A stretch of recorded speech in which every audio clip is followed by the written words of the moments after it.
for the students of our community practice. First, we have the 24-25 school budget request. Dr. Dennis, are you presenting that? I am. Terry? I just need to. No, I'm sure. I will turn it over to Dr. Dennis. I am gonna give you 1 second because this file. It was up there a second ago. Yeah, I'm gonna put it on my computer too, Okay. because I got a little attachment that has some Okay. notes on it.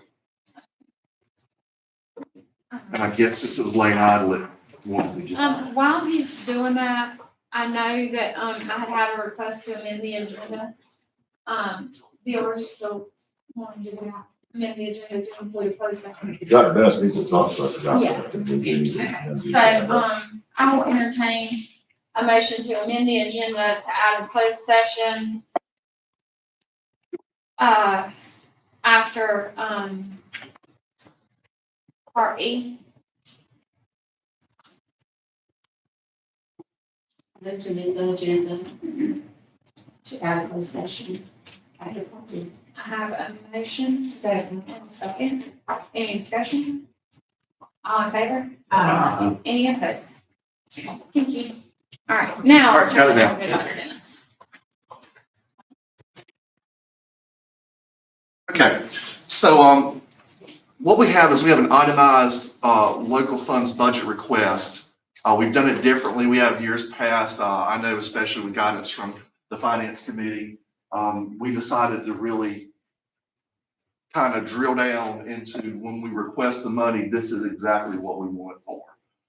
And so, I mean, we didn't get into every little nut and bolt, but as far as the bigger things, as far as trying to, articulate, this is why we're asking for this money, like I'm just gonna, and I'll come back to this for central office. I'm not asking for this just that because I need money. This is exactly what it would fund.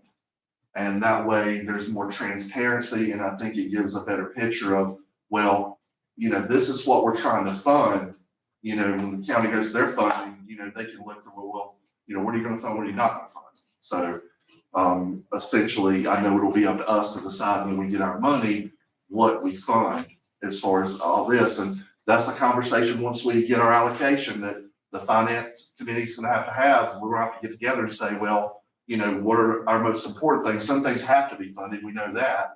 But as far as other initiatives that we're trying to introduce or we're trying to sustain within the district, we also need to see what we're actually going to be able to fund and not fund, partially fund, and anyway. So if you go up for me, Sean. Back up. Thank you. So there's 12 teaching positions out of local. That's including a dean of students at Albemarle High School and Albemarle Middle School. And some of this stuff, what you're going to find out is it's stuff for Penn and Esser. Now, can I do without it?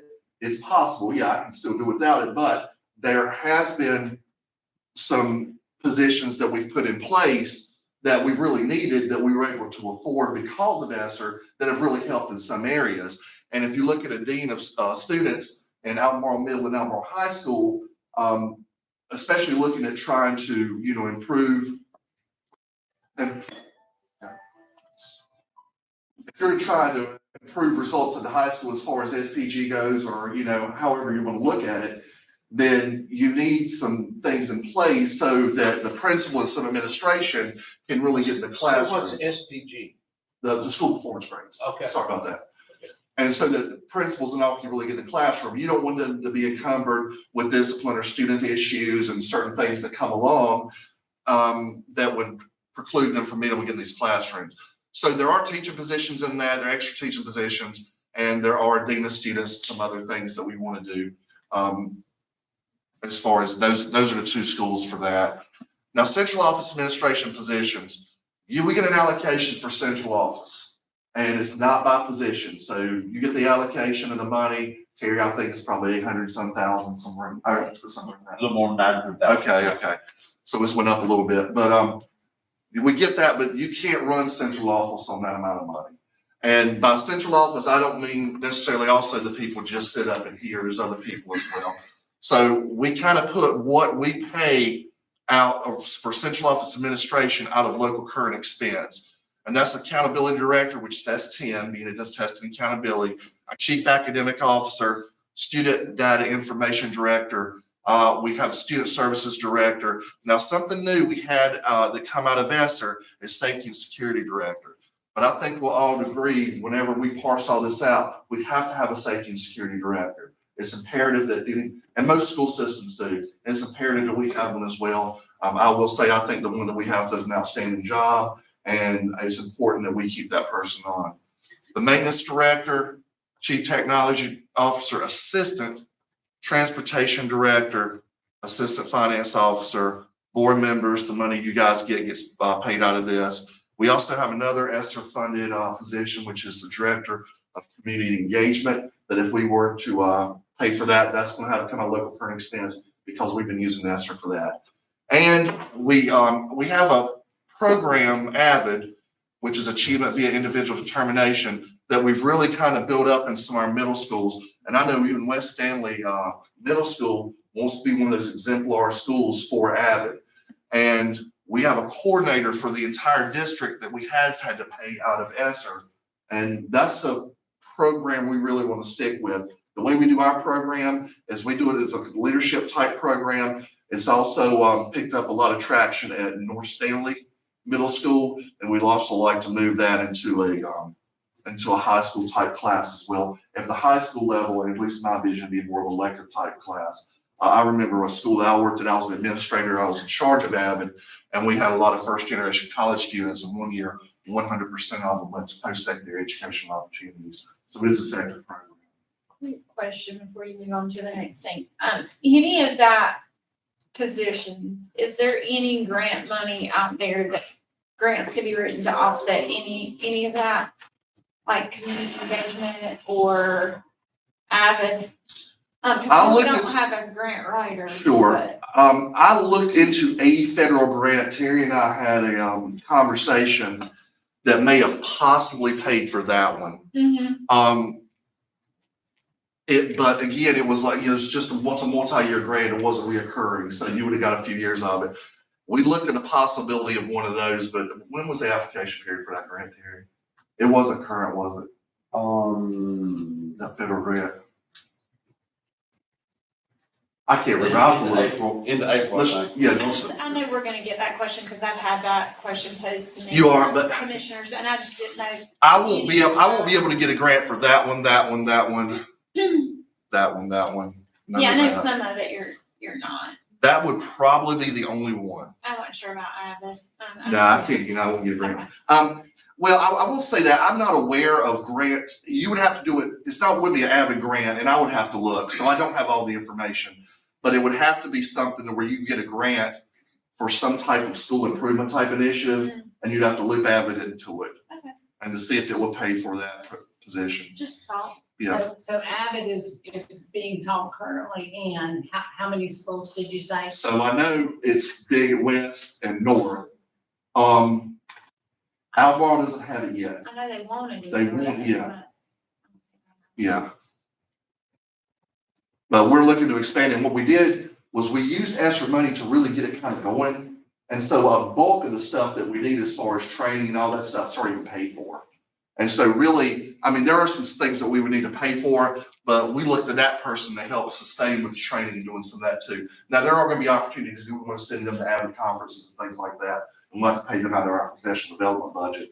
But we did leverage a lot of the ESSER funds to really get it going. What we did is, since Carla brought that up about a grant, or writing grants, I know we've spoken about this before, is who writes our grants here, and is there someone, can we ask or add a position for a grant writer or even public relations person? I would love to see. I mean, I mean, you know my opinion on a PIO, and I'd love to have well, I one. think I don't know that any grant board writer. member here would be against that. I think we see the need for it. And I would hope that that person could either be part-time and part-time, or that person could do both. Right. That would We've be. discussed that director of community engagement position, For being a grant writer, being more of a PR. Yeah. PIO, or like a marketing, chief marketing That's the officer. same. So we if could- we're marketing, is that going to be something that this person can help us with grant writing? Because I don't know Those, who. I will say this, I'm not saying that's not possible, but sometimes that's two different skill sets. Uh-huh. So sometimes a grant writer is a skill set with someone who is very detailed and really can get into the minutia and the other person might have a personality that's much more outgoing and they're out there meeting and promoting stuff, so you could have two different skill sets with that. I know that like, there's a federal grant we're gonna go for, it's a large grant, and we will have to hire a grant writer for that. It's probably gonna cost us about $16,000 to have that grant written, but it's for quite a bit of I money. was gonna say, it is the offset. And It's there's, that one that Dustin, you and I talked about a while back. Yeah. And But it goes every 2 years, so the cycle's coming up this year. And so we're going to apply for that, but we will have to hire a grant I writer. just wish that we could have someone, even if it's a part-time position, if that's totally solely what they do, then, because Okay. money is out there, and I see it from other systems, they well, get that's these grants, and yeah. I don't know where we would put that in, if Dustin or others with finance committee, if they feel comfortable adding something else in, but, I mean, if we're asking or whatever, I just think those two areas to me are, where it's bad, it's Yeah. needed. Well, and I think that money spent would be well spent because the gains or the, Right. direct money coming back would definitely offset that position. I don't think that would be a hard sell because I have multiple commissioners that have asked me, are we actively seeking or writing grants? And Yeah, they asked us. not that a having lot. a specific person, it's hard to say, is somebody out there daily searching for, I know our months. teachers can write grants, and I think we have something in place where they can get paid a little bit if they, for writing that or receiving something, but teachers have so much on their plate anyway, and they're going probably for kind of smaller type things for the Yeah, classrooms. the majority of ours come out of, if it's an individual department, like so safety, so Jennifer writes her grants, she gets her TOPS grants and stuff like that. Well, before we I know we've had discussion about it, but is anybody, are we wanting to do this and add this? I would say, my opinion is I want to do this, and I also want to discuss an alternate position that we have right now. But we'll have to do that in close. But I am for that because I feel like that would bring a lot back to our county. I mean, I agree. and I feel like we are being pushed in that direction from the people that are holding this money also. So I think it would be a good sell to say, hey, we're gonna double duty with this person and try to get all the money that we can, but We need isn't coming any out of type their of budget. funding. Yes. Any type of yes. funding we can get, we need. Right. I mean, if it's $100,000 or it's $500,000, that's $500,000 they didn't have to give us. So I mean, So like you're taking notes here, like, can we add this discussion like this where we feel like as most of us, I think on the board, that we see a need for this? is that something that will have to go to the personnel committee, or is that something that just happens in here? That's something that I would have to post a position interview, Okay. and be able to fund. Yeah, that's not something you have to, if that's something you say you want, then that's a position. That's not something we have to vote You don't have to take that. on. You just have to give me the. So how much would that cost? That's a good question.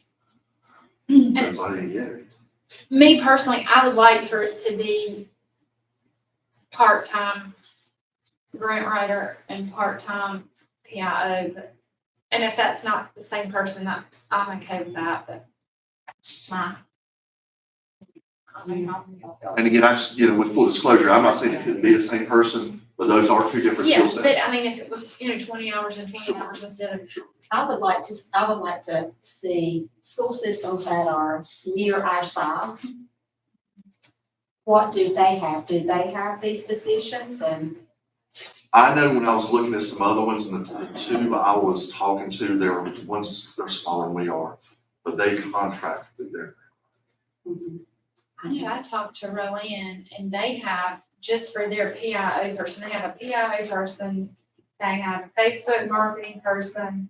I think they have 2 other people that just do their media and social media. I think they have 4 people just for like PIO. We don't have any. And now I don't know how much bigger Rowan is than us, off the top of my head. You know. It's a little bigger, and they're a restart district too, so their yeah, funding structure is different. But, you know, I think we take the baby step and then see how it goes. That's just, Will you check it? Yes, I will. thank you. No problem.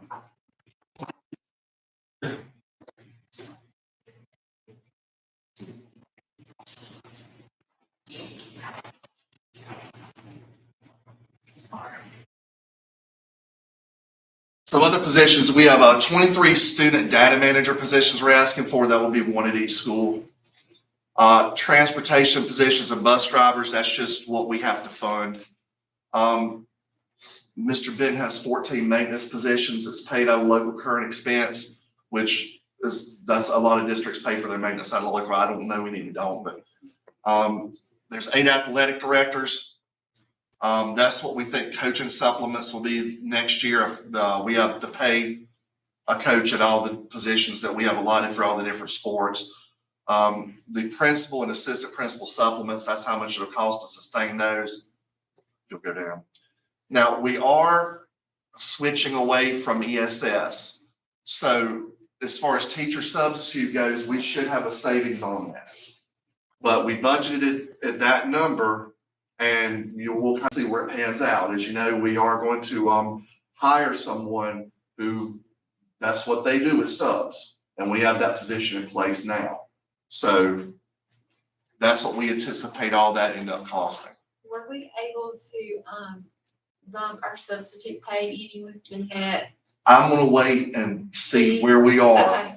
And then once I get a good figure, because we haven't ran our own sub in so long, once we get a good figure, I mean, I can look at it quarterly, I can look at it some different things and set that against trends from the past. And I can kind of see where we are, but I really don't wanna, I don't wanna call anybody out, but you know, sometimes people give money and then they come back and like, Well, and I know, I don't know why, but for whatever reason, $10 to $15 extra a day tends to make a difference Yeah. whether people take a job. yeah, I agree. So I just- So yeah, it's something I want to do. I really want Yeah. to, I really want to get into it since we haven't done it this way, to see how much it's That makes sense. working on. So another thing is, we have EduCore tutors we've, paid out of ESSER, and we put it in local current expense. I want to keep some of them. So even if we can't get them on local current expense, I'll probably take the Title I money or something like that and try to get them, because we've got some that are really good. And I mean, they're certified teachers that just don't want to teach full time. They would work part-time for whatever reason. And so they come in and tutor our kids, and we've had a real good experience with them. And they have some data points that I don't have on here that shows that their persistence in the schools has paid dividends. So this right here, advanced academic teachers, what the committee, when we had conversations, we were looking at some more advanced academic opportunities in the high school level. And so that would fund a teacher with benefits. And when you look at those teachers, some of those, they've got advanced certifications, could be national board certified. So that's kind of where that number come from. But we looked at adding one at our high schools to try to give our students some more academic or higher academic opportunities. And I know that was a big thing for the committee. I know that's been a big ask from the curriculum committee as well. So that's where those numbers come from. All right. Classified staff pay scale, that's how much it's going to cost. Tell me if I'm wrong, Terry, to get us on with the state pay scale and get them on the level that they need to be at, correct? Okay. Teacher supplements, we've asked for years about money to raise teacher supplements. We're currently at 5%. A lot of counties around us are in the 12 area. When I mean around us, I mean to the west, not necessarily to the east. But we do need to bring up for 2 reasons. First of all, our teacher supplements. First of all, so we can be more competitive. And second of all, so hopefully we won't lose as many as these retirees who have several years left. They're looking at their retirement, what it's going to look like, and say, well, I could go next door I can increase it 7%.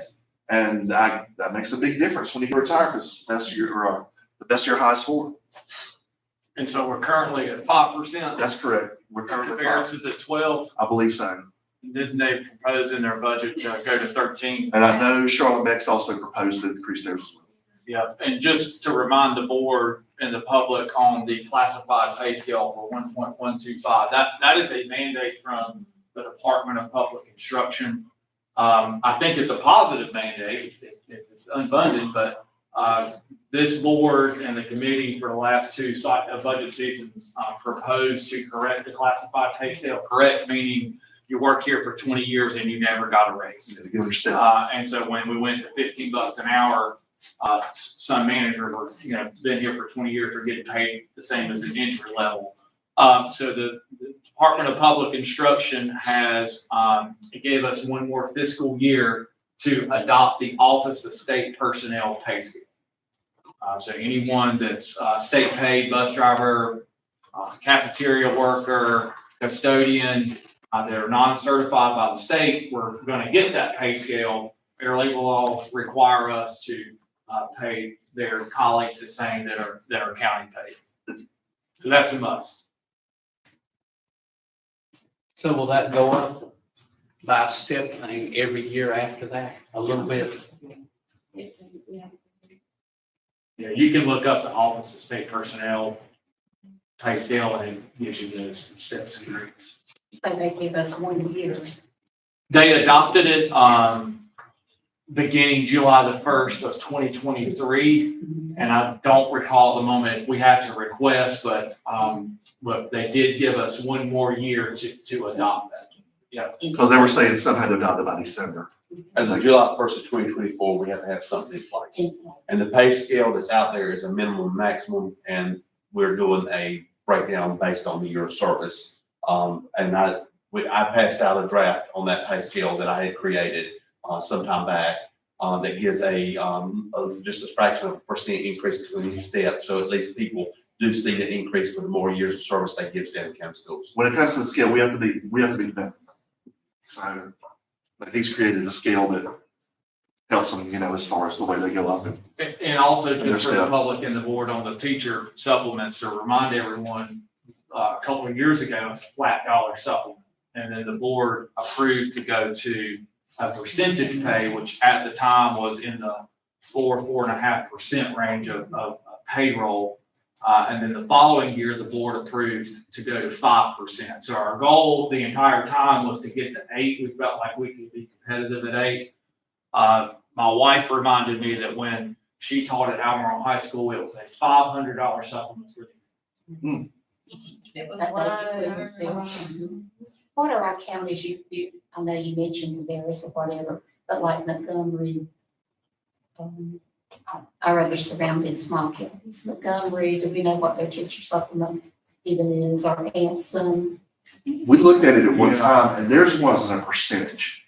We have that ranking from which was the North Carolina Association of County Commissioner report. They no longer put that out. And I think that was as a 21-22 school I can year. pull it in a minute, yeah. Yeah, I just wondered. Okay, thank you. And I believe the number, and don't quote me because I left my file at home, but I believe that Montgomery was 23% higher on teacher salary. That's what. Yeah, it was. And Anson was roughly the same. Yeah, I know the Anson was roughly. Everyone else was. Anson County, their supplement ranges anywhere from 5 to 8%, depending on the years of service. This was based on a survey that we did, that Dr. Khan done when she was here 2 years ago. We surveyed the surrounding counties. At that time, Montgomery County, their base was $2,400, the base supplement, and it ranged up to $3,600, depending on your service. Now, they were still a tier, but their tier was every 5 years, where ours was every 10 years.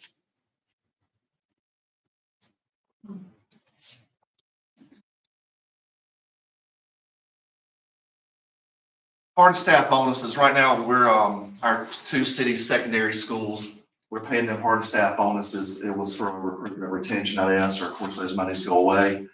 And so, we're looking at those bonuses to, extend those. And, Terry, is that elementary too? No, this includes Okay. the high school and middle school. I thought so. I just want to make sure.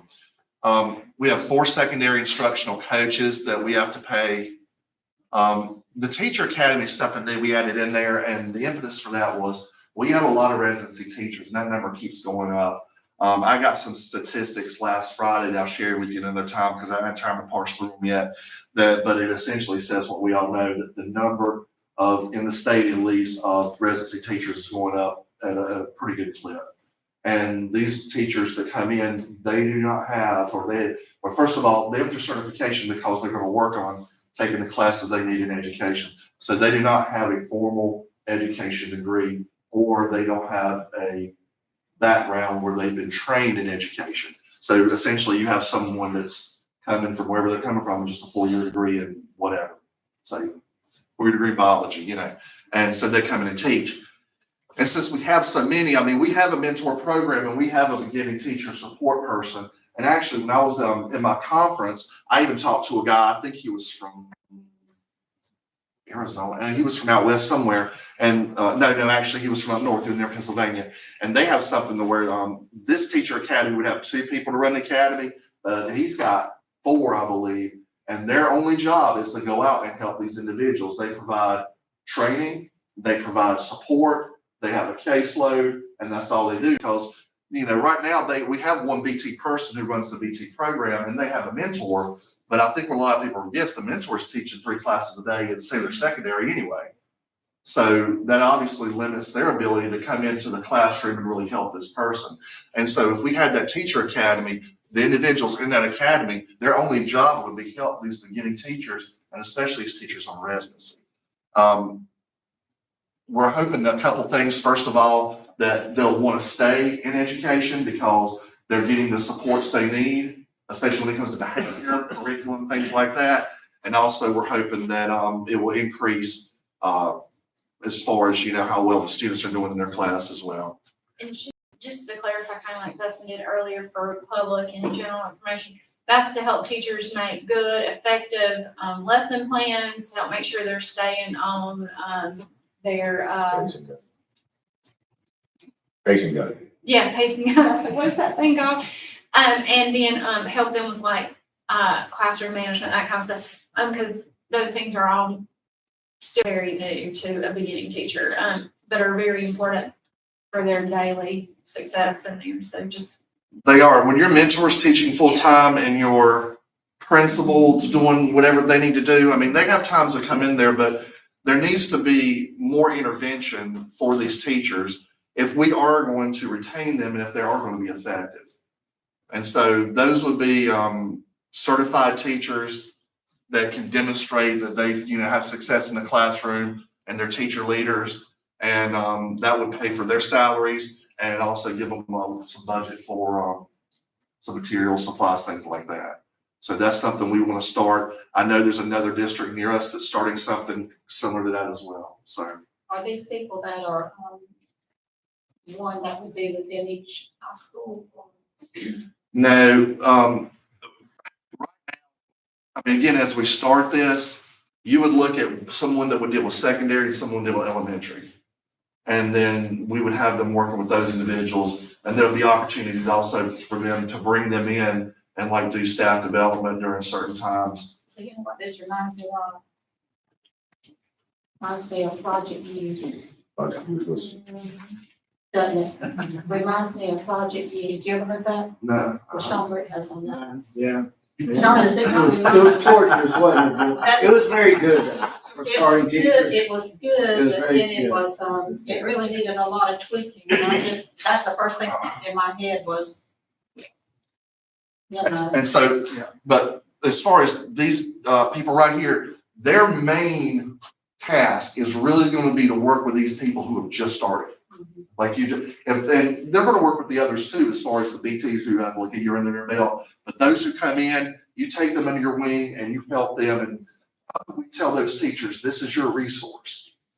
So, and I would hope that those people, whoever those 2 people are, also foster and cultivate like our culture of our school system. And I know, not to do Melissa Smith's horn, but she, you know, she has that beginning teacher store where she lets teachers come in and she has supplies and things, just to kind of try to encourage those people to stay with us and continue to be a part of our system. And I would hope that these two people would also do that, because we may not be always attractive in salary so much, but I think people enjoy the people that they work with. And if those people could help kind of foster that family community, that would be helpful. Yeah, I agree. I agree, definitely. You know, if you can't pay as much as some of your neighbors, you've got to have something, you know, you've got to have a hook or something to keep them here. Culture is definitely something that can help with that as well. One of the largest, I read article not too long ago, but one of the largest factors when you're looking into retention is culture. All right, another thing that we put on here is Teaching Stanley Scott. This is a grow your own program, and this can look at several different ways. I've done quite a bit of research on what that would look like, but essentially it will be a scholarship program, much like the Teaching Fellows, where, you know, we get you, we pay for your education, and I could go really into the details later, but I don't think that's important now. But essentially, we would pay for your education, you would get a teaching degree, and upon completion of that, you would owe Stanley County Schools so many 3-4 years, whatever we end up deciding, you would have to teach that long to pay off the debt for, you know, I won't say debt, but you pay off your scholarship.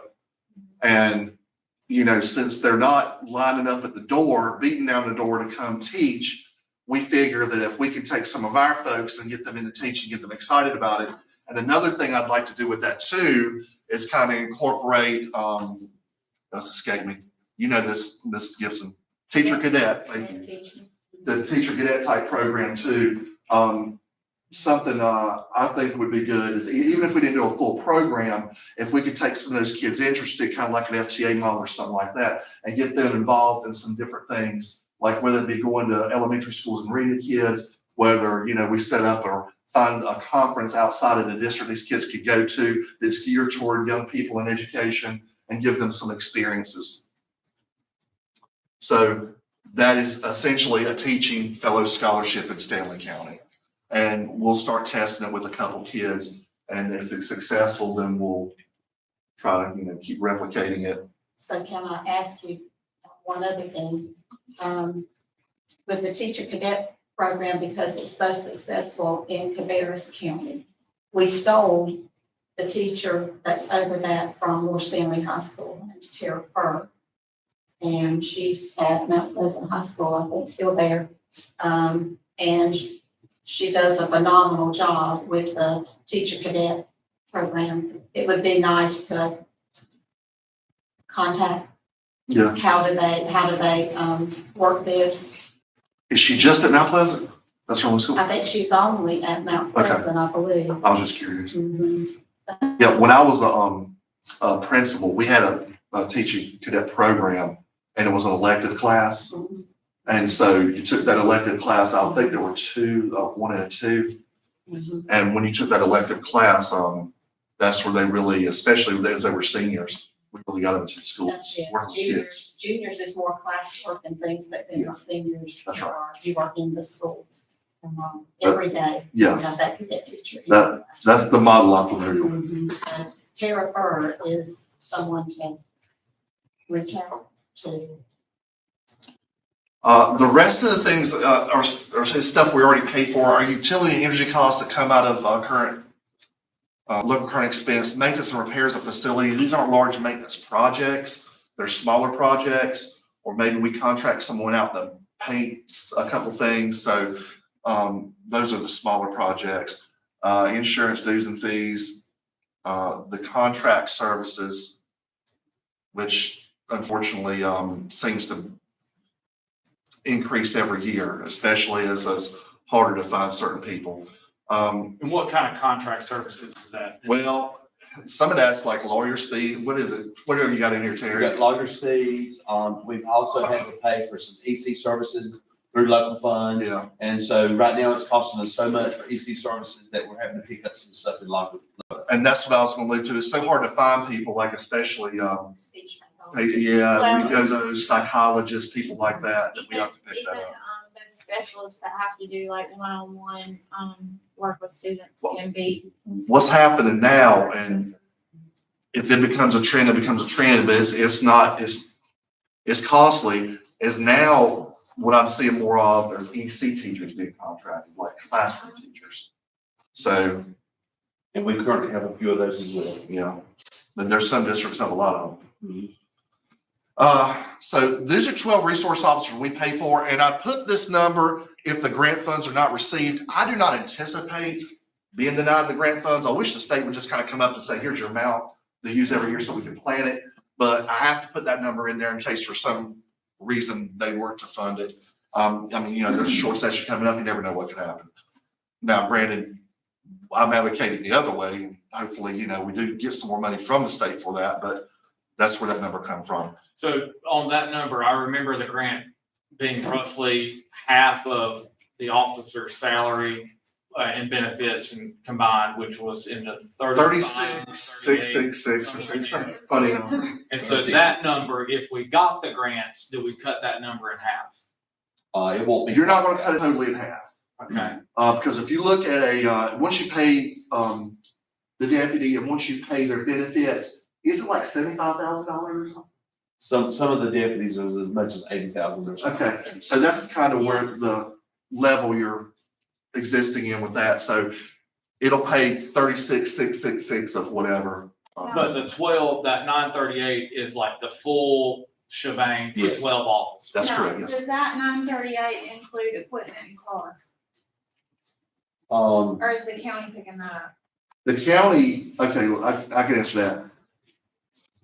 The county and the city are different.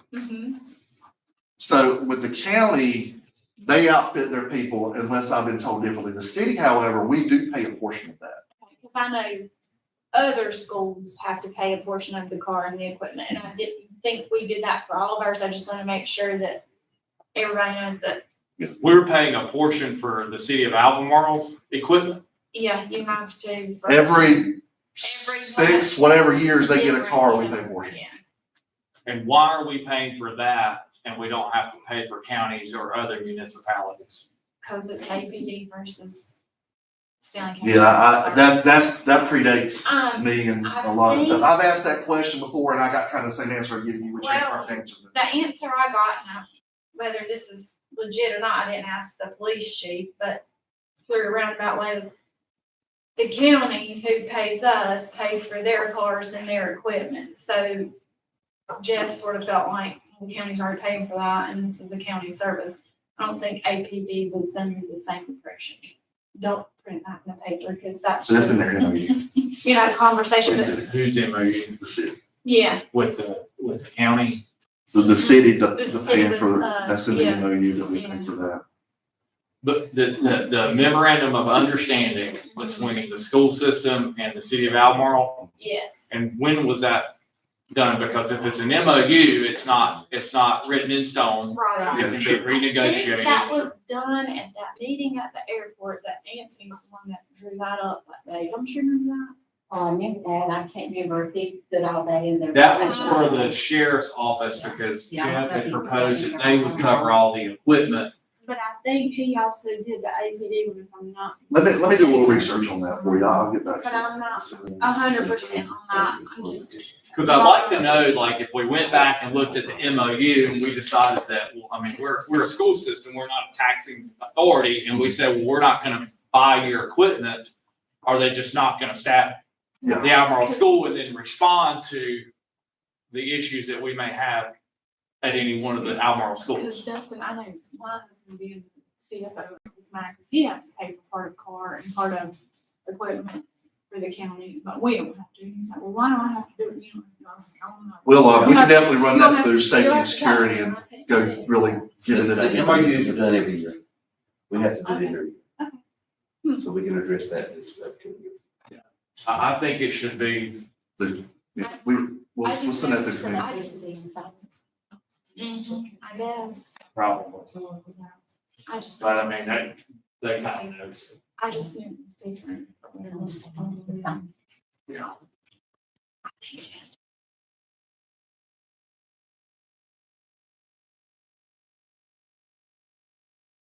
So technology services, software and subscriptions, and correct me if I'm wrong, Sean, this is the stuff we use. Yeah, it's throughout the local year. funds. I mean, we don't get as much from the state. And Terry would tell you that's very, some years it's up, some years it's down. There's been years they've not allocated any funds at the state, so this is help us to pay for programs and software and security settings and stuff. So That also includes fees like for software that we use in finance department, the software the schools use for bookkeeping service and all that kind of stuff. It's just not all technology related to Show software. spreadsheet, stuff like that, yeah.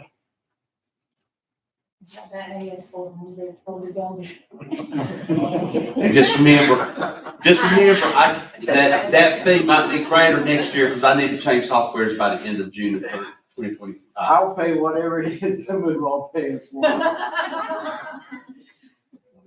Scrolling out, please. Classroom supplies,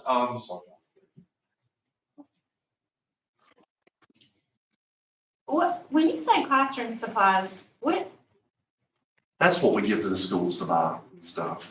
It goes into their allotment. okay, Athletics supplies, band supplies, we increased this year. That's so much for a high school. Yes, ma'am. So much for high school and middle schools.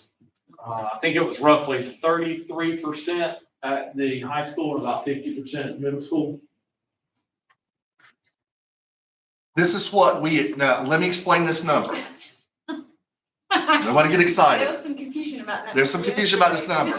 So if we are allocated all this money, that's what will go to the charter school. That is not a fixed number.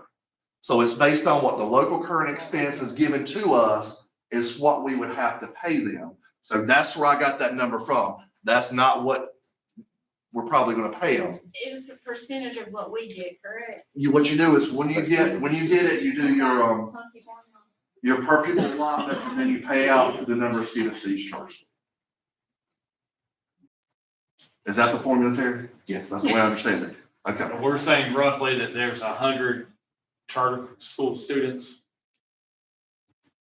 What you saying? Yeah. Right, so even if I said No, you got about 400. 875,000 No. divided by 8,700 students or 8,750. Now you do No. you do 22 million divided into 8,700. Yeah. And that's the number you get to the charter school. It's like 3 times that many. Yeah, your ADM, whatever your ADM is, will go into that number to give you a per pupil allotment. And then you'll multiply that by how many of our kids go to charter school, which is 400. So where that number should have come And from. that's all charter schools, not just. Yeah, there's more than just. Yeah. But I know last year, what was it last year? 660 some, 607, 675? 675,000 is what it takes charter school? Yes. Well, that would come closer to 400 students. Yeah. Last thing is curriculum instructional support initiatives. We had big time conversation on this in curriculum committee. And I put forth to my team that I wanted a more core curriculum at the secondary level because of a lot of things. We've been working on kind of reviewing different materials, looking for what we want. And those materials are expensive. And so kind of landed on this number. Now, when you buy those materials, you usually buy them, and a lot of them now are consumables. They're not textbooks like you're used to. It's you get this textbook, but it's your textbook to have. And it's like a softback textbook. They're still hardback textbooks as well. But some of the stuff we're looking at is consumables, and that would be somewhere around a 5-year investment into instructional materials. I just want to touch on that for just a second, because ever since I came on this board, and I think Linda can probably allude to this too, because I know she's heard, we've talked about it. Parents and teachers have asked us time and time again for actual books to put in these kids' hands instead of showing plug readers. Them not always being on their computer. They want tangible worksheets and books that they can take home, that they can have and keep or, use. You tell me, I mean. I think this is, know I think I've this heard is what this is, what the instructional committee, is in wanting, asking for, investing in is, you know, additional curriculum there, so, you know, materials. And as we talked about, certainly to help those young teachers that are coming in with nothing. And certainly we have pacing guides within those materials. It's not taking away from your veteran teachers who have wonderful instructions, materials. And also it is a way of not having a child on that Chromebook 24/7. And, you know, from what we've been able to see, the instructional committee, it looks like there's some wonderful things out there. And we are focusing on, you know, we already have things in place in elementary. That's correct. And I've heard wonderful things from teachers that, you know, are very appreciative of what we have there. So we're looking at some middle school English language arts, math, and we're looking at the high school with those content areas that are tested, like your math one and your, like biology. Yeah, so to your point, it would be the middle school ELA and math, and looking at the EOCs in high school. And just to expound on that a little bit, what we've also noticed is people are pulling materials, especially younger teachers. They're pulling materials if they're not given things, and they might not be pulling materials that are either standardized or that have any rigor. And those two things that we really have to focus on if we're going to move the school system forward. And in our secondary as well, is making sure the instruction is standardized and materials, and making sure there's rigor, and making sure we're assessing with the same rigor they'll be assessed with the testing from the state. And the materials we're going through right now, we're just seeing how they align with the standards, and we're looking at the accessibility of the information for the student. Can they access the material? Do they have the skills to do it? And so those materials are being brought in, kind of solicited from curriculum given to principals and the school's feedback. And like I said, those materials are not cheap. And you're right. I mean, there's always going to be a place for a Chromebook. You know, when these kids leave, there's always a computer. They're tested on the computer. But having said that, these materials, for just the reasons I gave earlier, it's imperative that we have something like this in our schools. All right, let's move down to the capital request. And Keith, you can chime in anytime, my friend. Furniture and equipment, we're looking at try to get some type of schedule to start replacing some of the furniture and equipment in schools. Furniture is expensive. A number I heard one time, don't hold me to, it's about $1,500 a kid. It's not cheap, but we need some type of program to start replacing some of this furniture in our school, because a lot of it's antiquated, old. It's had its day. And Especially in our high school. I don't know if anybody else feels that way, but some especially in our high schools. I mean, you can look at high schools, you can look at like media centers at schools. Right. You can go away and teach your desks. Yes. You know, when I was a teacher, you had this old desk. And I have a feeling those old desks are still there. That doesn't make it right. I mean, but, you know, looking at some different things. So it's student furniture, it's furniture around the school, but we definitely need some money to start replacing some of this FF&E. I'm glad to see that in there because we have not in the past done a very good job at replacement of any of our furniture. So I think now here we sit and we need furniture replaced everywhere, where we will get on a rotating basis where we, you know, by the time you finish, it's time to start over. But at least, you know, we're at a starting point. So band and athletic equipment, those are the money that goes toward, of course, athletic equipment, band instruments, stuff like that. Student staff devices, you're looking for a Chromebook refresh. When do the warranty run out on? I've got 2,000, the warranty runs out this June, so, which they can be used, but the problem you run up against is our warranty, if they're broken, damaged, something wrong, they give us parts, which is, I shared some data last week with the principals, and they're much needed parts. If not, we would have to pay for them. And obviously after about 5 years or so, particularly in the hands of middle schoolers, those devices need to be replaced. They're pretty hard on them. And also just a caveat on that, they're much more expensive than they used to be, and also to make certain that staff have the equipment they need as well. I want to make sure there's a balance between giving staff the technology they need and giving the students the technology they need. That's where that money's come from. Is that a replacement for all staff and students? No, right now we're on the elementary year. I tried to times it out when I did middle school staff replacement the year before I did high school. And it varies on the different types of equipment and what we give them, but this year will be elementary.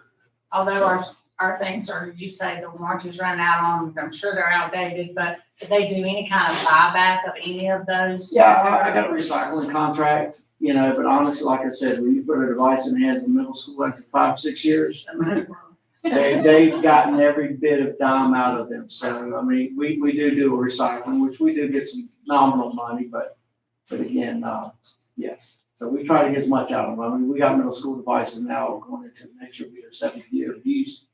And some of them work well, and we use them for loaners and stuff like that, but yeah, we need to replace them. And when that warranty runs out, he'll have to cannibalize devices to be able to fix other devices. What company are we using? We put them out for bids. Recent years, we've done a company called Trifera, who's now opening up our operations in Charlotte this summer, which will allow them to come out and actually pick up and do repairs because of proximity, whereas we used to have to box them up and ship them off. So if we retain that vendor as a service, then that would be something that's optimal for us as well. So, yeah, they're out of Minnesota, but they're very companies that we put out bids for, and they're all quite competitive. So is that getting some new devices? And That's what are you new talking about? Or is that devices, just refurbishing? That's new devices. That's new device swaps for student, staff, and it's not just, say, these devices. We put up interactive panels. We did elementary interactive panels 6 years ago. So some of those are gonna start, I'm not gonna do a whole refresh because they still work, but as they come offline and the warranties ran out, I need to replace it. Here of late, I've been ordering, I think, 30 a year, and putting them in places that I hadn't had them before, and then putting them in places where these panels go bad and the warranty doesn't replace it. Are we gonna stick with interactive panels? I know a lot of schools are going to just TVs instead, or more like. Well, the problem with whatever the things are TVs you get, I know like the wife's county, they do TVs. Problem is they're more home use. So the hours you get off of them, you're going to be replacing them in 2 years, 3 years. Whereas with the ones you buy that are more industrial grade, if you will, they can last you 10 years. The bulb and all that stuff. So, I think teachers like that interactive part better. Yeah. They, some do, some don't. It's a preference for ones, but it's helpful to have it if it is. Because I see Dr. Dennis touching this thing all the time. trying to. And I think to get interactive panel. I used to have an interactive panel. But I mean, I knew some people were going back to TV, but I didn't know what the reasoning. I know the It costs, TVs but are much honestly, cheaper, obviously. a lot of the interactive stuff have come down quite a bit in recent years, so you're not really garnering much in cost savings of what you get, so rather stick with the interactive. That makes sense. Thank you.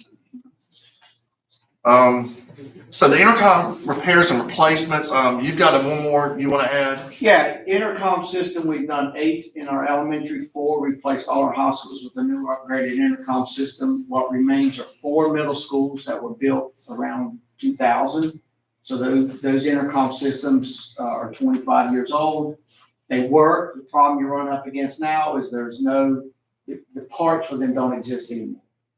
So we need to be all on the same platform eventuality, plus replace the ones that are running out of the ability to repair and fix if need be. So that's what that Can you includes. say this number one more time? You did 8 at the elementary. 8 of the 11 elementary. The reason why we didn't do the other 3, because those are Aquadel, Locust, and Central, which are Okay. newer buildings, which have newer systems in them. But ideally, we'd like to be on the same platform because those systems are getting dated as well. And then. But middle schoolers are about 25, 4 middle schools, and we did 4 high schools, I'm You sorry. did 4 high schools. Yeah. 8 of the 11 elementary, And then you got the 4 middle schools. and the 4 middle waiting. schools that need to be done. They would be a priority over the 3 elementary that were built. I had somebody ask me yesterday, and I didn't know, so There you go. thank you. I appreciate Parking lot repairs and playgrounds, I think speaks for itself. Tennis courts, we have some resurfacing that needs to be done on some tennis courts. We have, what is it, 2 tracks that need resurfacing Yes, sir. and, replacement. Where are those?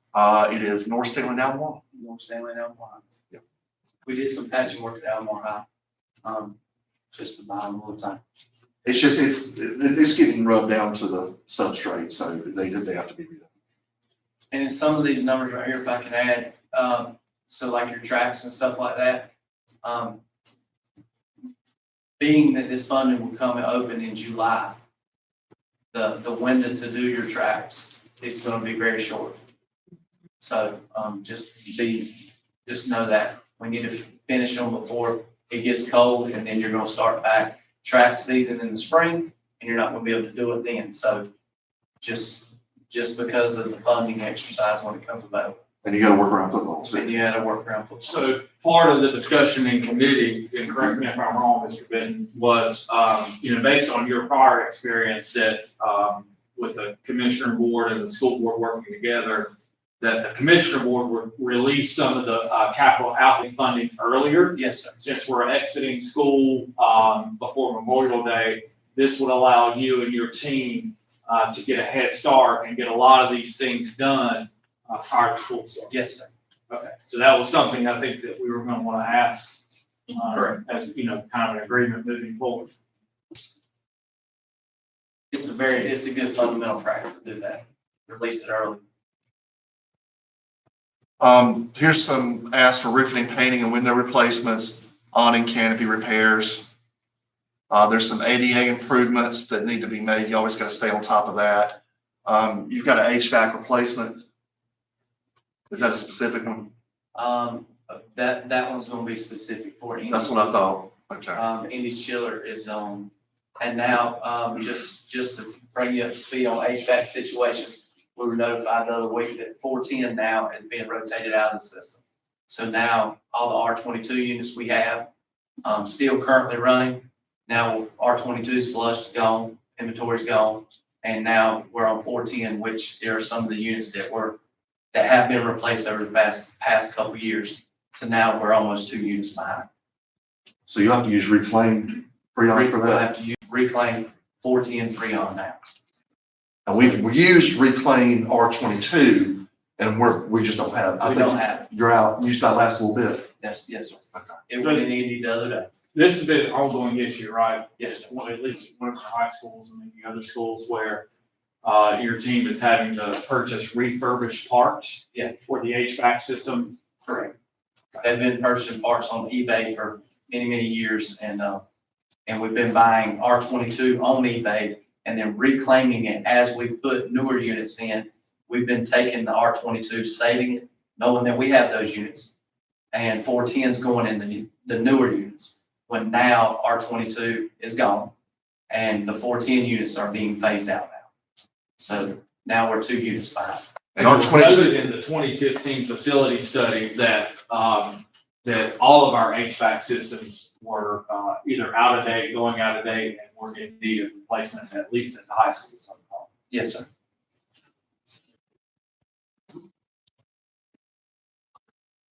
carpet and floor coverings. I guess you got some projects with that. We do, we needed to remove a lot of carpet in this district. Yeah, we do have a lot of carpet and that's just not something you really want in your schools if you can help it. So there's definitely some opportunities there. This is for the maintenance and activity buses in our fleet vehicles. This is how much we pay a year to rent this from the county. We have to pay rent to rent the Yes. Yeah, building from the county. Yeah, we pay $90,000. I think we've cut 4 checks, For the cut one building every you're quarter. sitting in. How long have we been paying $90,000? This goes to the commissioners? It who goes to fund the us? county. Yes. Yeah. Yes. Can I say that when we originally moved into this building, because I was on the board when that took place, we paid $1 a year to rent this building. Then it got up to 6. And we do, Mr. List, I think you would ask earlier, we do maintenance on this building When too. was that? Wait, Why we did we must- do that? I'm trying to think what year that was we moved in here, because when we merged, yeah, So from Um, 1998 to now, we went from $1 to $90,000. and I think at that price, if that's something they're gonna So they're continue to charging charge us. us, then we either need to give a lot of thought to relocating For or purchasing a building. Not only do they charge us rent, we We have We to pay keep the- it up. We have to we upkeep, do what, all the up. and plus we pay our own utilities. Right. They bill us monthly for our utilities. So that sounds like a waste of money because over 10 years, that's I would love to know what the percentage was per year that went up, because that is like, We just own a building. Well, just like Yeah. Mr. Lynn said, 10 years, you'll be at $900,000. yeah. $900. Yeah, I know what you mean. And so if you're $900,000, if you look at office spaces today that would fit most of central office, you'll probably a little over $1 million maybe. I would think that, so in 10 years, 11 years, you own it. So we could actually, without that line item, if they gave us this funding, we could own a building Yes. that is more suitable, not only for our staffing here, our technology, meetings, all that you have to do, Probably more efficient. and hold the value of the building, Yeah. because it wouldn't be like a school. Yeah. It would be a building that could be industrial or office use. It would have other It'd be a uses. commercial use Should building, the yeah. county or school system want to sell the building? Well, and I would think said building would also have our own, boardroom in it, and we could have our. Sounds like if some we were whatever fiscal day. conservatives, that would be something that we should pursue. Right, I agree with that. I agree with that. And I'm a fiscal conservative. And we could have offices instead of little half walls out there. So then I'm assuming that And you maybe are Sean could asking actually get Dr. an office Dennis and a trailer. to pursue this one. I'm giving you the number. If that's something the board wants me We to do. pursue, We then want to Yes. pursue it. I would make a motion that Dr. Dennis, move to find a permanent location, an office type industrial building that can be resold, that's purpose for our school system, that can hold value rather than waste $90,000 a year. That's a long motion. Can we, for Hope, can you make a, I would move that Dr. Dennis pursue options available, the board to review of a permanent office. Second that. I have a motion in multiple seconds. Any discussion? I would just add that I think that is I a think smart move. financially that makes sense. It does, and they've asked us to be, financially responsible, and that's what we're doing, so, I appreciate that. Anybody, all in favor? Any opposed? Okay, pass, so, thank you. this is your modular unit lease for, I know that's for Stanfield. Is there anything else in here, Keith? No, sir. Okay. That's So just for Stanfield. okay, security cameras and metal detectors and vestibules. I will tell you that, there's some vestibules that we need to put in some schools like Central, but the opportunity there is, it's gonna be a little difficult. It's gonna take moving entrances and doing some different stuff. Keith and I were down there the other day, we had a conversation. Yes, sir. My brain just skipped out of gear for a second. Are we not, if we start into construction, are we not having to put a modular out there temporarily? We have two out there right now. Oh, sorry, to take care of it. Yeah. So I'm sorry, I didn't mean to. No, that's a good question. Sorry about that. Question, Dr. Dennis, so I got this question yesterday. Those cameras, metal detectors, and vestibules, is that not part of that quarter cent sales tax money? Can you? We get the sales tax money in local current expense. Is that right? So, So, and I'm not asking which ones, but how many schools do we have that we don't have a security vestibule in place? West Stanley, Central. West is when jumps out to me at high school. hold on, just get the number. Yeah, just, I don't necessarily. You won't, that's a safe security thing. I don't think. know what- Sure. Yeah, Sure. hopefully Sure. someone put in the paper. Yeah, That's why we weren't naming schools. Schools. We don't want you to put in the Yeah. paper which ones don't have. Oh, I know. Sorry. yeah, so we don't want people going, oh, there's a weak. There's 3 or 4, right? Yeah, hold on, 1, 2, it's those two. They have it. You don't have it at the Yeah, academy. Why would we count? I've seen. Okay, that's 4.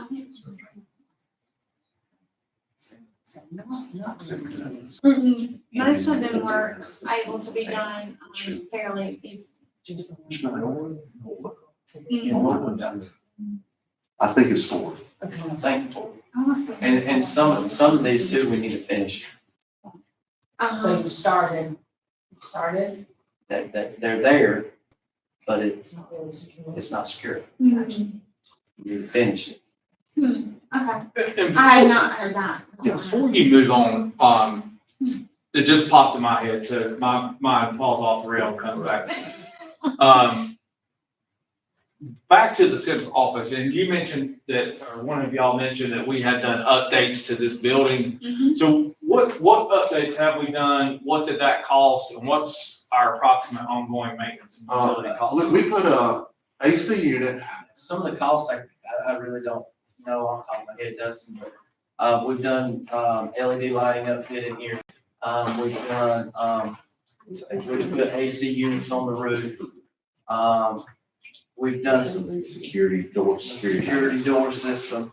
We've done some bathroom issues in there with replacement faucets and, you know, just general cameras.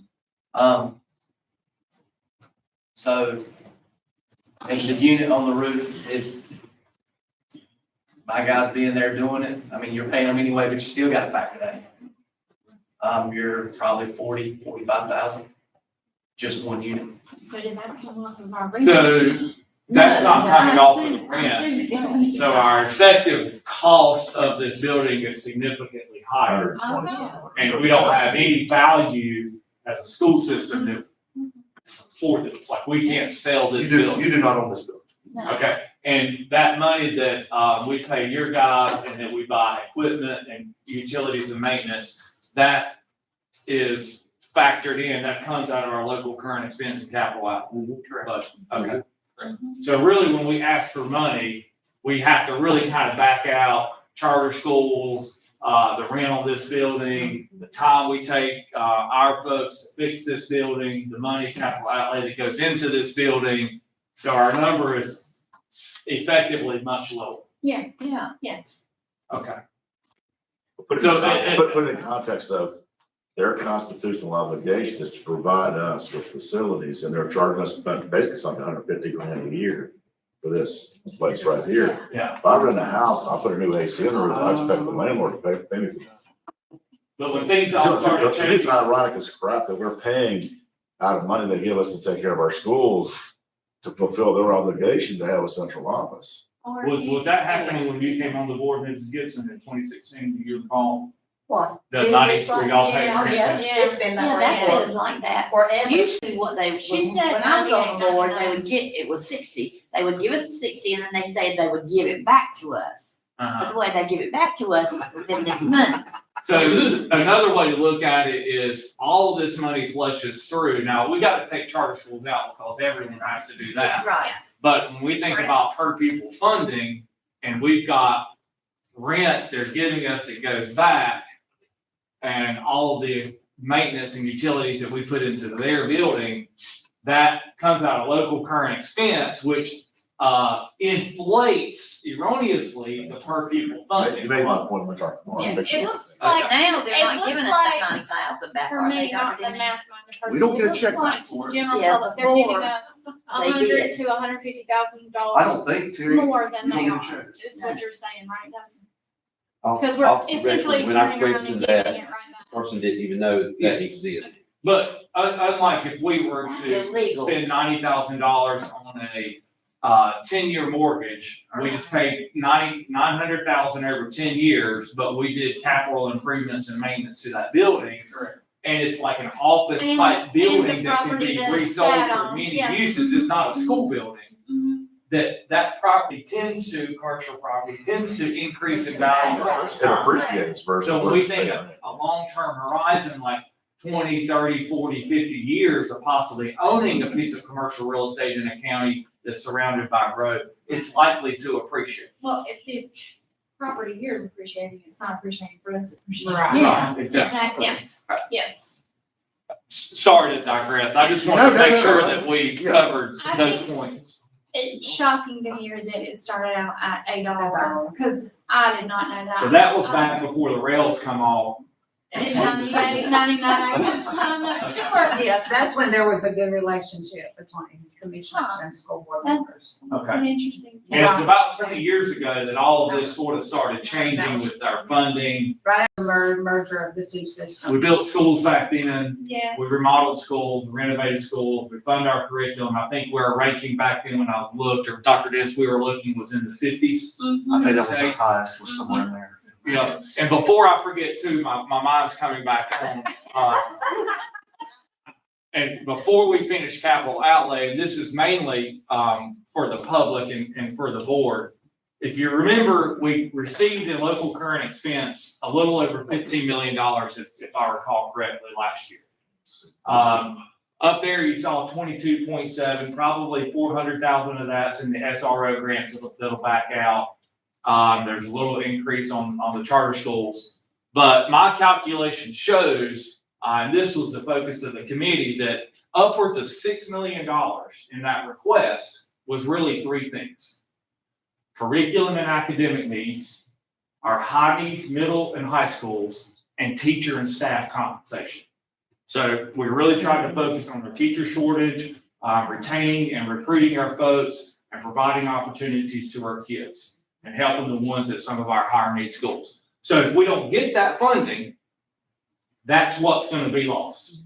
We're gonna put the lights on and it's gonna be status quo. It also, the committee took the approach, and I think I mentioned this in our last work session, that this gets us, depending on the amount of students, in the $2,500 plus or minus, $2,400 to $2,600 per pupil range on roughly 8,700 kids. That just gets us to where Montgomery County is in per pupil funding, and gets us from 105 to in like the 50s based on last year's funding.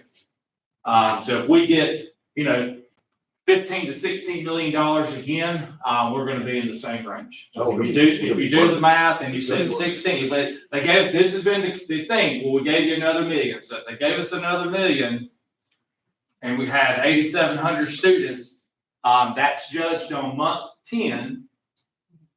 I'm sorry, they gave us 15 million this year. And let's say that, let's go on the lower end and say 8,600 come month 10. That puts us at $1,744 per pupil funding, which if you go to the Department of Public Instruction, probably is gonna keep us in the hundreds. Or the lowest. In the 90s and the hundreds, we're floating right Well, I around. think something you gotta look at too, and let me just to give you a minute to explain this, is that we built some fund balance with this, and I'll tell you how we did it. I'm just gonna use instructional supplies. So if I pay for something like Ed Minimum, which is very expensive, $250,000 out of instructional supplies, if I can use ESSER to leverage that, then I can leverage my state monies different, don't have to go into current level expense. See, with that ESSER thing gone, I will spend more money out of my state, and I won't have to get back in there. So I know there's some districts are having to increase their amount they're gonna give their districts to offset not just lack of ESSER funds, but there's been a cost of operation increase, since all this come about. And so everybody's looking at increasing, or they're gonna have to do something. Well, and even. So that number, that objective, that average and all that could change. I don't know how it will, but because of what school systems have done to be creatively fund and leverage their ESSER monies in an attempt to try to build some fund balance. And I know, and you guys have heard it from my auditor, it was extremely hard to even build fund balance during this time, just because of how the price of doing business has gone up. Well, and to that effect, there's so many counties in the state of North Carolina that are having to do that. NCSBA even put out a spreadsheet chart, what do they call that? A little toolkit. That toolkit of how to try to make up that difference from the ESSER funding. Yeah. And you have that right, Terry, but it came out and they went over that, and a thing we were on, not too long ago, because this is an issue, not just in Stanley, it's a statewide issue, because that ESSER money was there for so many years, and now systems are gonna be struggling because they've offset this money, and now they're trying to. And in fairness to the commissioner board, they've only got one of four options: grow to generate higher revenues, raise taxes to generate higher revenues, wait for the next revaluation, without lowering the rate below revenue neutral at that time to increase the revenues, or they've got to rob Peter to pay Paul. That's pretty much And in the their four. defense, we get a big chunk of their budget. Yep. And they have a lot of other things that they have to budget their money out for, and I understand that. I do wanna say this, just for, facts, that some of you guys weren't here yesterday. 2 of the 3 things that you mentioned were also on our legislative agenda. The folks that were here yesterday wanted like 3 main takeaways, and one of them was school safety, which resource officers would fall into that. One of the other ones, correct me if I'm wrong, Dr. Dennis, was, BSNs and The nurses, yeah. RNs. And then the other one was, Capital flexibility. capital flexibility. So those are, 3 things that were definitely brought up yesterday, and, that went very well, by the way, that breakfast, and I think, that's something we'll continue to do, but we're pushing across the board, locally and in Rome, for the same thing. Well, the state has continued to push Yes, more down to the yes, county yeah, tax rate. yeah. That's ultimately where it's at. It's a state-funded school system supplemented by the county. It's putting our county commissioners, our school boards, our local taxpayers in the rural areas in very, very tough positions. So this is not just us or the county commissioners, it's definitely at the state level first. There's some fencing, I know that, is that just one project or is that a couple projects? That'll include, I'll try to do as much as I can. with Okay. that. One that sticks out in my mind is we got several schools, Stanfield, Publix just walking through campus during the daytime while we have kids in the building. We can't ask for it to be secure unless we do our part. Is Norwood, And Norwood, There's gonna be some okay, at Norwood. I know that. And architect fees as well. So looking and making sure, we get an architect when we start doing any of these projects, like even if it's a roofing project or something. There's one page.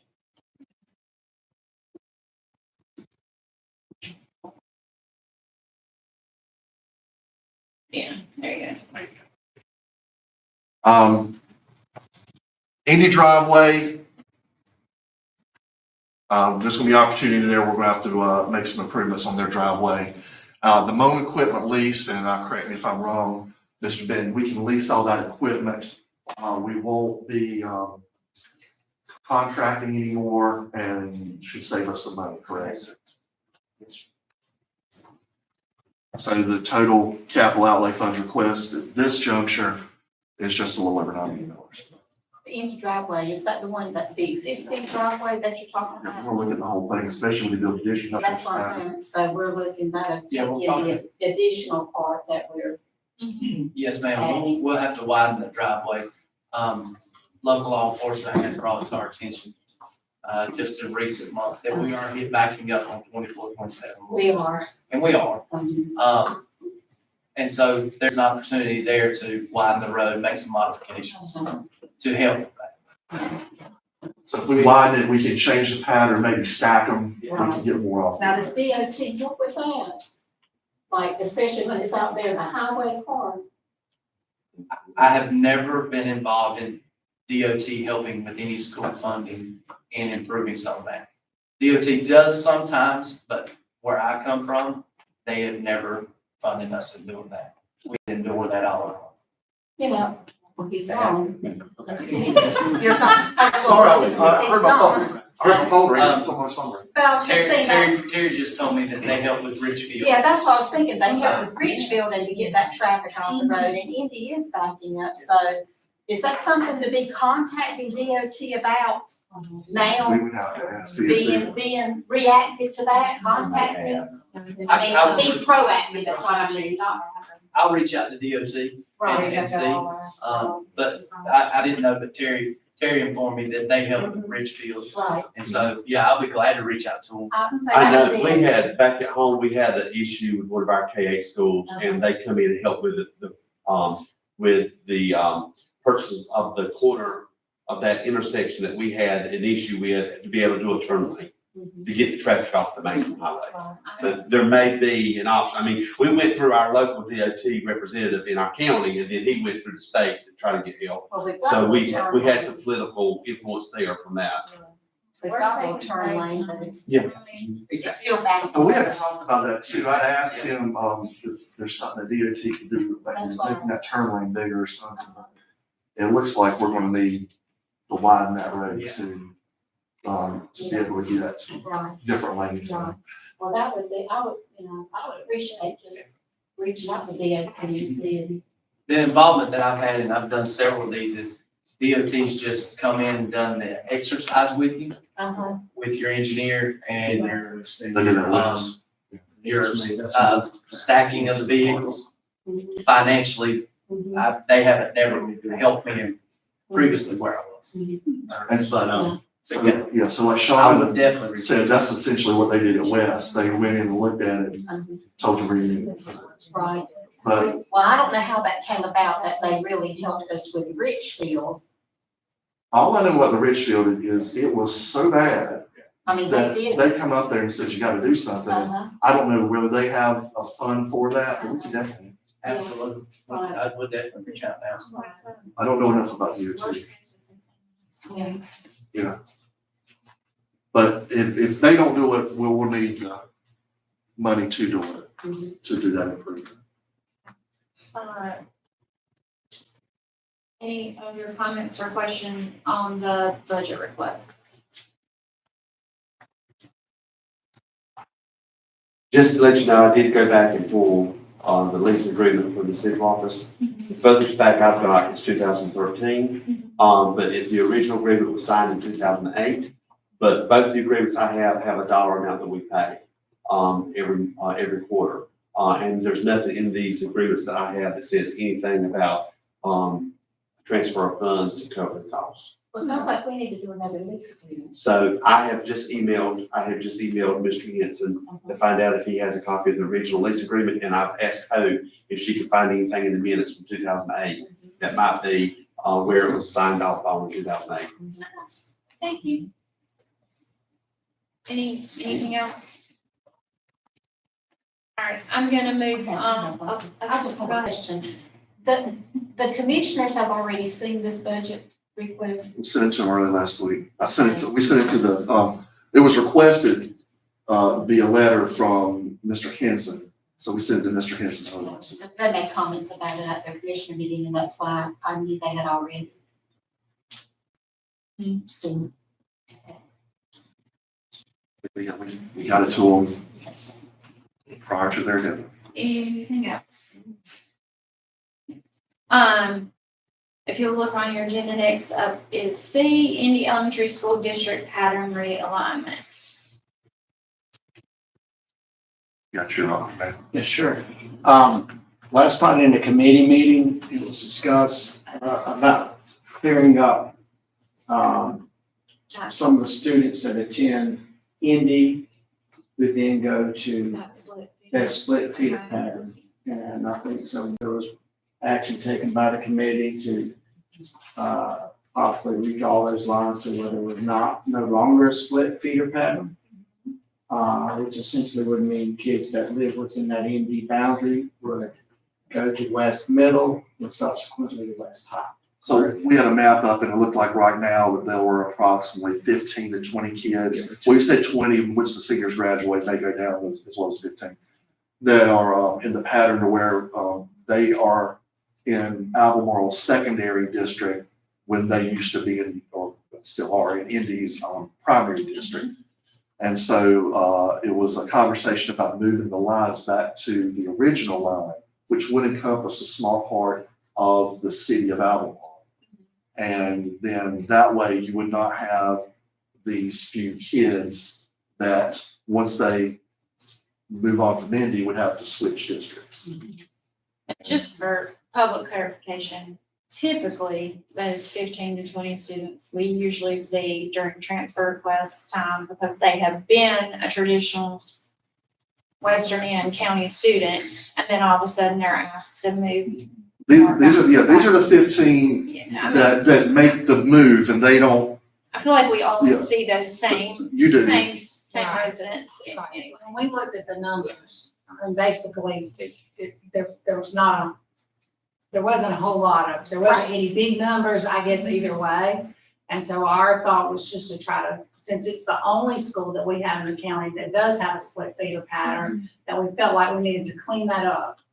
We've had some numerous conversations about that, but just have not really taken action on that or made a recommendation to the board. And so we just really felt like that was something we needed to. So I feel like we end up dealing with it We do, anyway. either way. And, and we feel the needs of those families, because those are their cohort and their students and, so your recommendation is. So all the ones, just point information, for all the ones who would want, if they're already in the secondary, being Albemarle Middle or Albemarle High School, if they wanted to stay and keep attending those schools, we would grandfather them in without them having to submit transfer information, and we would provide transportation, but just for the ones that are currently attending. So next year will be the 7th, 8th, 9th, and 12th. But basically, our recommendation is just that we clear up the split feeder pattern with Indy. Basically, the way we stated it, I think that we would return Albemarle High School and Albemarle Middle School students to their original, return back to their original line there. That was there before this change was made to pull in those city. So it really wouldn't affect any students this coming school No. year. And then Because they're right, the students will be grandfathered in. So since I have a recommendation coming out of committee, I technically don't, need a second. Is there any other discussion? It's about 15 kids that are coming from where, going where. They're really not moving anywhere, Bill, We're talking about because, schools. If we're moving the lines, we're moving their schools. we're only moving them, from the secondary at Albemarle Middle or Albemarle High School to West Stanley Middle or West Stanley High That's School. what I thought. And Questions typically, answered. and typically, No, that no, I didn't change anyway, it. so, Very good. It would impact kids. It's just Like that the fifth graders this year, Yeah. and then your current rising age. I answered my own question. Yeah. yeah. But not any that are already at. Yeah, they would be, the committee's recommendation, they would be grandfathered. Just- But I would assume that they wanted the choice to attend the school within their district They can- now. They They can could do change, so. yeah. And that grandfather would be for the grace span or for the end of their career? For the end of their career. Okay, end of their career, okay. Just- As I told Mike, I said, you'll be looking at maximum about 5 years. for them to do this. Any other questions or discussion on that? Anything? Okay, I guess I'll take. Any opposed? Sure. Okay, pass. Thank you. Appreciate y'all looking at that. That always seems to become an issue in May anyway. I know, and I know it's come up for the last 4 something years I've been on this, or almost 4 years when I've been on this board. It comes up every year in May. And anyway, so, okay. Oh, and Justin just ran out of here, but, I had to go again. All right, next up is D, facility funding request, and the first, thing under there is the Ridgecrest cost information. So, I know we've been asked this multiple times, and I guess, did Mr. Benton put this together?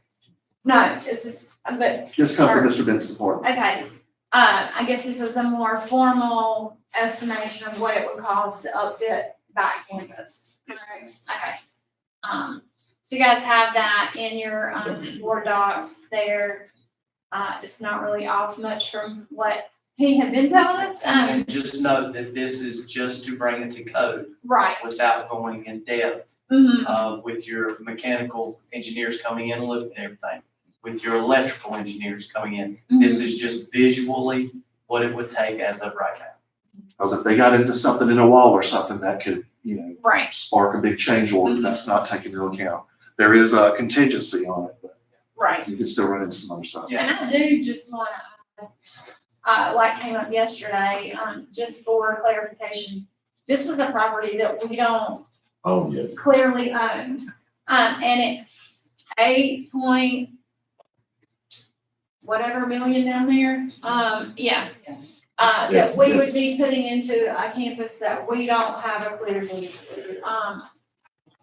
It's $8 million to open, but another $1 million to manage. Yeah, that's just to get it to where we can open the doors and not get in We're trouble. talking about $10 million. I myself don't think that that's the responsible move to make with taxpayer dollars until we figure out where we are with that property. I don't know how the rest of you feel, but that's just my personal, feelings on that. It does not seem smart. I don't think as representative taxpayers, we can spend a dime until we know where we sit with that deed issue. You consider spending a dime until we have that deed issue cleared up. Just because if we're already in a quagmire legally, why would you put 9 million? It's gonna be a million, just be honest, with you, 10 million by the time everything's done. Why would you put that out there without knowing for a fact that you can do it? It's not even something you should be considering. And I think when it was open, it was a very nice school, and I'm not against ever looking at it to reopen, because that the county is growing. But I just don't think it's a responsible move to make when we don't know where we stand with that property. I think a lot of taxpayers would have big issue if they knew that we put that kind of money into something that may or may not be our that's we're talking about. Yeah. What's the timeline?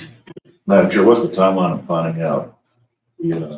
Ancestry.com. He gave 90 days. And he said 90. 90 days to produce the names of the Yeah. people that they find, and then you would have to, after that, I think we have to Reach out. reassess Mark, and he's not here today, but I think initially it's 90 have days. you got 90 days or something? We would come back. And Yeah, when I did ask him at our meeting last week, and he said he had just gotten information at the end of the week before, so he had not really even started on the internet. It's still, it's a big, huge question. Our government's gonna take the contact, however. And how many at other least- people this may be, it may be hundreds, it may be thousands. I was thinking, he said at one time, but it could be up to a It's 6 month, 6 month Right. And I agree with, timeframe. what Carla said. I think by us saying we have to get the deed cleared up before we can ever move forward to spend any funds there. But that's not to say that we might not need that school Right. in the future. Yeah. So that's what we need to package this, is we're not saying no, we're saying we can't do it right now. Right, I'm not saying no, right. redoing, but right now, we're looking at the budget for this coming year, and we're looking at our 5-year, 3, 5, 10-year facilities plan. We need to hold off using that as an option until we know what we can do. Well, and I feel like the commissioners are asking us to be financially smart, and I don't feel like personally, I'm not speaking for the board, that it's financially smart to invest $8 million plus into something that we don't know that we own, just $100,000 And they into do- something we don't know. Yeah. It seems like it's the same sort of conversation. And I think as we have met with them, that Ridgecrest is something they do continue to ask us about. It comes up. So to be able to have a dollar amount, and in my mind, this is not even getting a school where we want it to be. No, this You is, know, this it's is not. just They to get right try code. to open the door. I think if we ever open that building, it should look like a new building when we. Oh, yeah, I would agree. So, but at least this is a starting point, and it shows them that we are working on the deed. Keith has had someone look at this. We have a dollar amount that basically, like he said, just gets it up to code. Doesn't really get it where we would want the school to open, because in my mind, there's a whole lot more that we would have to do besides Well, this. and I don't know, Keith, but there's fields and everything on here, is I don't this see just the furniture. building? No, this is just. This is just the building, so that's not playgrounds, You're- fields. No new It's the gym. Gym that's and that, not- no, just This is the, where you have to use the existing gym, okay, a cost estimate just to address the ADA, is 1, 2, and then to put HVAC in the gym would be $280,000. so it's not even the whole campus, it is No, just, ma'am. yeah, bare bones, Bare bones. basically. And one thing that's not in this, and Sean can speak to this a little bit more because he's very knowledgeable about this, is we don't have fiber there. Oh, So Yeah, that gets tricky, and Sean can speak to it better that's than I gonna be can. a Sometimes you have to pay for it, sometimes you don't. decent It would, expense too, well, probably. it could, but it may be as well funded through our E-rate program. Okay, We won't know those things until we process. so potentially. Because you're gonna run it at a cost per foot or whatever. they Yeah. do. Yeah, you're gonna run into that. And this is no desk, chairs, No, this is just building. I just wanna make sure that the public understands that number. There is a line item in there that is for kitchen, because the kitchen's gonna have to be totally. Yeah. We've robbed It was every stripped out, part yeah. to take the other facilities that was falling apart. Right. And just, if you'll note too, some of the information that we provided was basically, the operation of the school, but really that's just staff. And so it was almost $1 million. That's that Just- second document. That's just the staff, yeah. Yeah, just to staff it. That's not the operational cost of it, but just to be able to And staff that's the building. A for a reoccurring year. cost. And I also would not be able to assess the amount of money that I have to spend on EC or ESL until I know the student population. So that's at least potentially another 100,000, Right. no, You would- $1 million. Yeah. Sorry. About a 7% Looking at- increase looking in at our the local homes current and- expense now. Yeah, so, And I think Terry told us, just the average operational cost of a month. Did you give us a month amount? When I looked at what we're spending average this year, up through March, we were spending roughly, for the elementary schools, roughly about $55,000 a month. So if you take that divide by 11, we're coming up like a little over $5,000 average per school per month in utility cost. That doesn't include your fuel mhm. No, that does not oil, because we include. buy that in bulk and we distribute it on our own to save cost. So, I know that the commissioners had asked for this number, we now have this number. Can we please share these documents with them? Cause I know some of them have specifically asked for it. I just want to make a point of information too, if I may. Yeah, go Madam ahead. Chair. The campus is being used by the community. The gym is rented out by contract year round for a travel ball team. Locust Parks and Rec inquired last year. They had 19 basketball teams, not enough space. Everybody practiced on half courts, all hours every evening. So they're up, comes through finance in September. And we've been in discussions, or Mr. Doty, Dr. Dennis, been in discussions with that director, that they would like to be a part of that contract. So Locust Overflow needs that. The ball field is, used also by West County Dixie Youth Softball, with Diane Furr. It's also used by travel ball teams. We also have, 2 wrestling teams, a high school wrestling team, and an AAU wrestling team, utilizing the cafeteria. So the notion that the campus is not being used is false. The community does need that space, and I just want everybody to know this, it's not abandoned. That's a good point. And they talk about everything being pulled out of it, wire out of the walls and stuff. That is not true. That is false. Because you hear all the people over there saying, we just stripped the wire, you stripped everything out of it. There wasn't anything to strip out of it. Didn't even have any fiber. Well, I think this board has spent like, and I'm not speaking for y'all, but my consensus from y'all was that if we own a property, we need to maintain the property. Absolutely. Or we get rid of the property. And so that led us to what you mentioned, about Mark showing claim deeds. And Terry, I would ask that you add that, power costs and stuff on that. Gosh, what's it called? Yes, the document, so that when we send out the commissioners, they have all the information, if you don't mind getting with Dr. Dennis. Because I do have 2 or 3 commissioner board members that have asked for these specific numbers. I want to make sure that we get them the information they're asking. But make sure you put like the furniture and everything, the whole cost. Furniture will be we were another to open. Yeah, well, Because that wasn't on there. no, none of that was on there. This is just for the building and what a typical K-5 yearly operation cost would be. But they're talking about to open it, so I think it needs to have every cost on there. It needs to be inclusive if they want to know what's it gonna take to reopen Ridgecrest. All right. I'm saying 10 million sounds like a conservative guess based on 8 million just to get us up to code, hopefully. I don't know medium that for the that- staff. I don't know that I that mean, would cover it with sounds like furniture. conservative number's 10. Furniture, cafeteria equipment, I don't know that 10 million's gonna get there, Bill. I mean, That's that's, what I'm saying. I mean, Well, you there's got- gonna be, and I may have missed this when I went to the restroom, but to even make it an athletic complex, like if it wasn't a school and we just went in there and renovated the gym, made a community center. I think you quoted, CPL, was about $6.7 million on a gymnasium, if I recall. So even to be that option, like if option one's a school, option two is an athletic I'm just complex. trying to forecast what's gonna be well, we're spending how many million we spent on Indy? Less than 4. That number is gonna come into the conversation as related to It already has. reopening Ridgecrest. It already has, that we're doing a 10 classroom edition for X amount of dollars when we have a school week. That buys us how much For capacity? what, and that's where the. So it goes back to capacity though. Yeah, The Indy expansion buys us the capacity we Right. need, less than half the money it takes to open up Ridgecrest, which we can't do anything with anyway. I refuse to say we're gonna do anything with Ridgecrest until we know do we own the property or not? Yeah. The app is gonna come back and want this It 20 comes back something to to have that. 10 acres. I mean, what are they gonna want? I don't know. We're in an ambiguous place there, so. Well, I it comes get back to the- that root question of, is it ours, is it not ours? We have to don't bring- know. Once again, as a teacher, let's bring the Yeah. complicated down to specific numbers.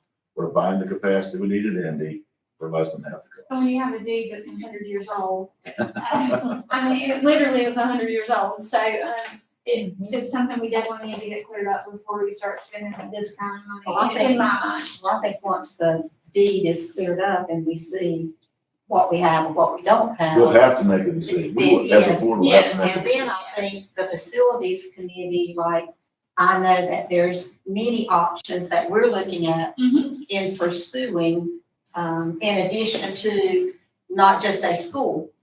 So I think that would be the direction the facilities committee would be going in. Once it's all cleared up, then what options?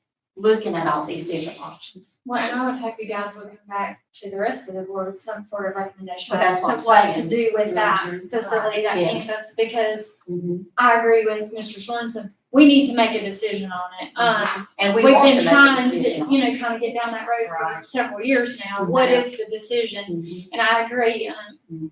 we just need to Mhm. finalize that in some way, shape, or form, if it's possible. Hopefully Mark will say it's possible. If we So, were able to put 300 kids in it, just the low end of the furniture cost, Mhm. $500,000. Yeah. If you can get 300 kids in. and I mean, that's, you're sitting there and then we're talking like smart boards and, That's just a table chair. you know, upfitting, all that. So all that cost is gonna play into effect. So I guess if you'll, they want a full cost, Sean, I don't know. We'll do what we can, but we will. Yeah, get as I've close, also- get as close as you can. We'll I also guess. have to let them know that, like, when it comes to EC, ESL, and even Yeah. what I'm gonna spend on busing, Right, I won't know until I get right, those figures. exactly. Well, So it's gonna be a very conservative number. and busing would depend on where we move lines, or That's if right. it's a choice school and we pull from the whole county, or it really depends on what you open it up as, I guess. So that's gonna play a part in that too. So there's just a lot of variables, I guess, is what we should say. But they are wanting a number, and, after our meeting the other day, I wanna make sure that we're getting them the information they're asking for, and this is something that they asked for, so I appreciate y'all taking all the time that you did to get that together. Any other questions about that? Mike? Okay. The second bullet under funding requests is new elementary school concept cost information. There's several documents attached to that. I'm not sure which one you guys want to start with. Look at the plans. I think they're pulling up, You gotta go. be pulling up that base floor plans. Yeah, these are just basic floor plans. I'll let Keith, you can, talk about this a little more. But there's several base floor plans in here. One is your kind of E plan, and this one, okay, well, That's your cost. there's your cost. That's a programming exercise we do when you design. Okay. And the cost has two different columns. One is kind of a base school system. The other one is if it had more amenities and, you know, I guess I think it's called titled bells and whistles. So you're on so that base document, If you look at the base amount, Mhm. the base amount for just what Keith just labeled simplified, which really is just a bare school. that we would be building for 800 student elementary school was a little over 54 million. And then the second one that he gave us, which was the one that he called bells and whistles, which just had some little extra things added to it, was a little over 68 million. And that's for So that's for- elementary school for 800 So that's for students. 800 students for new construction. That's, I'm gonna put you on the spot. That's, because you're the math guy. So that's 800 students versus Ridgecrest reopening a facility we already have with 300. What difference are we looking at there, do you know? Difference in, Like, cost of opening old facility versus building new facility?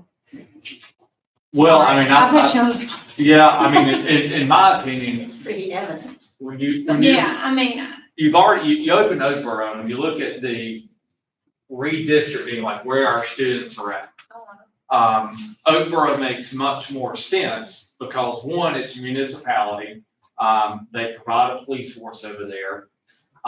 We can draw in from Locust and Stanfield and some of that going back down towards the southern end. But there's a population center around the school that provides easier transportation, and we already have it as an operational school. There's plenty of land out there. We can go right behind it without disrupting the students. If we go into Ridgecrest and say it's a district school, well, we discussed what the cost would be. We'd have, a third, no more than half of it could even, the size of the school could be there. But when we looked at Sean's tool on where the population, like where current students are, you have to go up onto the east side of Locust Elementary School. Okay, that draws 200 students. If you go all the way down to Highway 73, which on the map is running east to west, and you went from the county line on Highway 73, right past Millingport School into Albemarle, you draw another 60 students. so that would get you So at. then you draw 60 students out of Millingport, and now you're down to about 140 students in Millingport. So in my opinion, that you sort of move one problem to the other. You spend $10 million plus to open one school as a district school, to then have to go down here and close Millingport, which has a larger campus. It's right off the highway. It's easier in, easier out. So to me, my opinion is that sort of doesn't really solve the problem. And it would cost us more in local expense. So again, it's another $1 million plus, 7 to 10% more cost, and we'd have more transportation around it. It perpetuates some of the teacher shortage issues, the transportation issues that we have. But either way, even if it's a school as the county grows, I think in the interim, our resources are better used with school and Oakboro. And I just asked, because you're head of Yeah. finance committee, or chair of the finance committee, and I wanted to know financially what we're looking at. And you get more bang for your buck because you got say 2 Ridgecrest schools on one campus. And I would like to say this, I like that, is looking at the document here. When you look at building a new school and you're able to have room for your rooms, for your exceptional children, your dance, drama classrooms, your core classrooms, you've got art, music, computer, robotics, STEM, the resource rooms that you need, self-contained rooms that you need, the media center with all the added spaces that are in the media center, the gym, the platform, you've got auditorium and the stage. Everything here, and I could keep going through here. You would never be able to have those things if you opened Ridgecrest. Yeah. I mean, You would not have that. You wouldn't have space to add any of that. And these are just things that, to me, our elementary students need to be competitive in the world.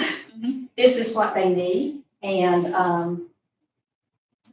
I look at this and I see, how long has it been since we have had an elementary school that could have these opportunities for Right. students. And just for clarification, it would still be a choice. It would still have the choice STEM. I think we option, talked about the if fact that's of where we're maybe talking about. a type of school within a school where you have the Like STEM Indian within. And it would Yes. still be K-8. We discussed the option of just being K-5.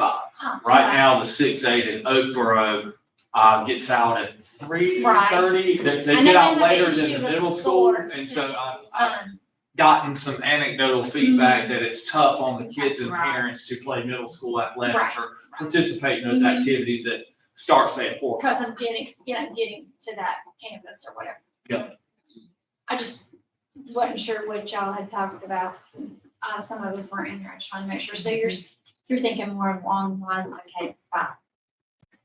I think we just hadn't decided. Oh, haven't I haven't decided. thought that. That's It's about both. Okay. Right. Okay. You just don't have, you got the options out there as we get into this. But I do want to say to, Keith, Yes, ma'am. it took a while. Okay. I love this base floor plan drawing that you have here. Yeah, it's just a basic It floor is. plan. But it's, I mean, I can visualize, you can see, and that's what we all need to see. And when these new elementary schools that I go into in Paris, they're laid out very similar to this. Your heat configuration is a very simple, a very simple build, but a very educational friendly, Right. because you can separate lower kids Uh-huh. from upper grade kids a little bit more. Right. You structure their learning environment different, but not also if you look at the design of that building, Mhm. you don't have, it's straight hallways. Mhm. You don't have a lot of nook Yes. and corners. Mhm. Right. We're so safety That's- oriented I was gonna today That's that, right. you have to keep that in Well, and consideration. that's one of the things that stood out to me when I looked at this floor plan was that, everything is enclosed within the building. Right. And we don't have the safety issues that we sometimes tend to have with some of our older schools, because that used to not be a big deal. And I like the fact too of the future, you've got. Yeah, the there's part, that you know, area. Future growth. Yeah. With that, and I think we would, if you get, we talk about it, where we've got room for future, to put a new school and have future growth. You don't have room at Ridgecrest for future growth. So what I mean, you like have you is what said, you if you get 300, I don't know if you get 300 kids, but then if you did, they're not going to have these things that children today need. Well, and one other thing, just having an IT director for a husband, I know Mr. Britt probably is, thankful this, they're dedicated, mechanical closets, for his equipment and things, and that stuff tends to be costly, and when that's shared with a room closet or a room that has a mop, Elementary. or a classroom, him getting in there to work on things sometimes can prove to be an issue, and so, I noticed those on there too, just to note that. And as we move on, whatever direction this board, does, as we move on, I know that there are some new elementary schools, whether it be Union, whether it be Ferris or whatever, that we could go Yes, ma'am. tour Yeah. and see. Absolutely. Mhm. Madam Chair, I'd like to make a point of information too on Oakboro. This is purely predicated on the people voting on a bond for this, or the commissioners finding other means to fund this facility, which is, their responsibility via general statute. But let's make an assumption that this put my risk manager hat on here that, bond vote's 2.5 years away in 2026. The western end continues to grow. We may or may not have a clean deed on Ridgecrest. Right. So we would be looking at, as a board at that point, and again, using the demographic forecast, we're entering the red in our buildings, where are gonna have to, so Indy, the addition, will pull some of Locust and Stanfield. It's gonna help there, because it comes into like those parts of Big Lick and 205. There are parts of Oakboro and Stanfield, so that'll help some of the flow. But if this doesn't get funded in 2.5 years, then we're looking many years away. And what's gonna end up happening, is the school system, whoever's on the board, will move Vogel's out to Oakboro. And you will have Locust and Stanfield residents coming into Oakboro to a choice school. Meanwhile, there's on the redistricting map, about 60 kids right in the main street of Oakboro. Their families pay taxes for that, municipal police force to go over there and service, other non-Oakboro residents. And I think that that's And to a gonna, school that they're not allowed to attend. at so, this so time. not only if this is not built and we don't have a clean deed on Ridgecrest, we're looking at, Stanley County Mobile Home Park to educate kids. We're looking at Oakboro stand on 8th Street and look at the building and pay the taxes for that, for the municipal. That's if kids can keep the roof on. Yeah. So best case scenario, the people vote because they understand, all this is gonna require a bond vote. That's 2.5 years away. So we're already talking in the best case scenario, probably 5 years. And if you look at the forecast, we're really in the red on it. It's not really, should it be done? It's like it has to be done. When It is that's a mandate. right now. That it has to be done. Well, and I want to state this because, again, our commissioners have asked for this plan. This is not something we just sort of came up, they want to know what the long-term plan is to address growth in areas, to address buildings that are older, to address buildings that maybe we're not using at this point in time. That is why we're looking at Ridgecrest, we're looking at Oakboro, we're looking at Indy, because they have asked for this. This is not us just, we're gonna redo every school that we have. This is what they have asked us for. And I know you guys put in a lot of time and effort last night, getting this finalized for today, and I appreciate that, but I hope by getting all of this to them, we can start to move towards that 3, 5, 10, 7 year, whatever that plan is going to look like, because they keep asking for that. And hopefully we can sit down in joint meetings and move forward with whatever the countywide plan is to make our schools better for all of our students. And, Well, I think when this board decides the direction that we're going to take right here, then we are ready for a joint. yes, We're not ready for, in my opinion, for a joint meeting when we are, well, we could do this, or we could do that, right. and this is for, this is out here, or whatever. I think agree. when They have asked us for a we need plan, to come. not We need. this option, that option, this option. They want to know what it is our plan is. And then, hopefully, once we present that plan, we can start to move forward on that plan. And I'd like to add one more point of Go ahead. information, just for this is my analytical mind, and, and reminded by Keith yesterday, Mr. Benton, in our facilities. As we know, prices do not stay the same. No.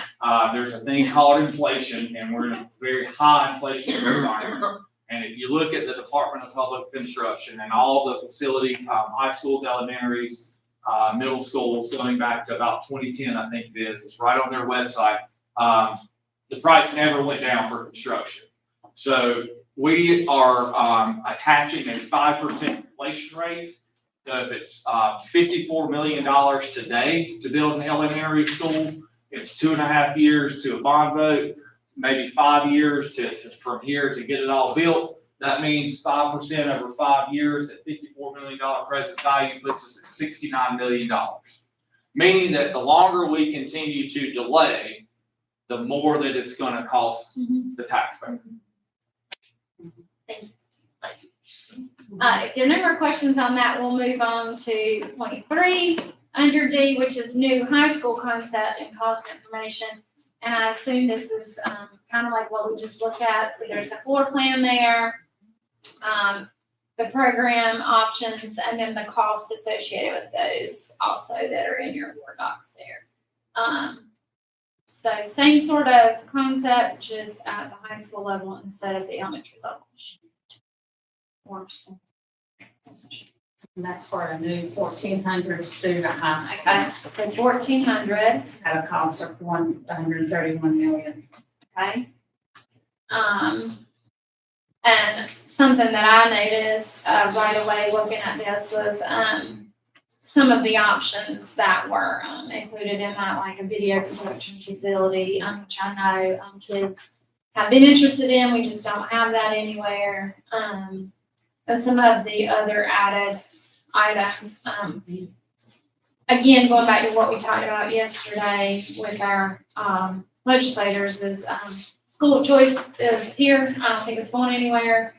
And, a lot of the discussion yesterday centered around, becoming a attractive choice, an attractive option for, parents and students. And I think getting these programs all in one building where students don't have to travel, Right. is more attractive. And I think students would want to go to a school that had these type of, development labs and, visual arts and, performing arts, all of those things in one facility. So, And one thing to take note to, Madam Chair, is when you look at these newer designs, the CTE thing's real. It's expanding, it's evolving. right, Right now, for our older buildings, for us to put those programs in certain places, like your culinary classes, you cannot do some things, just because of fire codes, right, we don't have the. you don't have all that stuff. Can I ask you, Keith, I know this is, looking at a 2-story. Yes, ma'am. Now some new high schools go up even higher, 3-story. They can. Do you have a preference on like, I guess safety or other things like, and even cost, if you do 3-story compared to your 2-story? Two stories are easier to add on, Okay. in future years if you have to, more so than a 3-story building. Just because of your infrastructure of placing your air handlers and stuff like that. Okay. So it's easier to push and pull air, Okay. from an HVAC standpoint versus a 3-story building. I will say this too, I had worked in a school that was a 3-story school. Now, it was a 3-story with the second level being floor level, so you understand how it works. But if you do a 3-story up, you also increase the amount of time if the first level is the bottom level for the kids to be able to get out of school. That's what I'm saying. Safety. Again, thank you for this. Yes, ma'am. It's very generic. Yes. But I think, again, this is what they have been asking us for, what would it look like? What would it cost? What would be offered?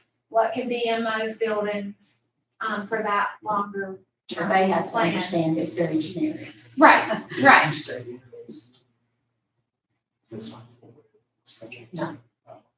But yeah, and I know we've had that question and sometimes, those are things we can and can't talk about in a public meeting, like land acquisition and No, I where. mean, like, Western. Right, but yeah, so,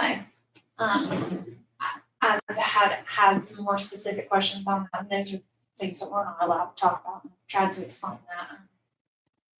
On which schools would go into the new school? Where, No, where so this is- exactly, yeah. Not specific, Yeah. we're talking about generic. Right, but I have commissioner members that ask specifically, what spot would you put it in? I'm like, we can't tell.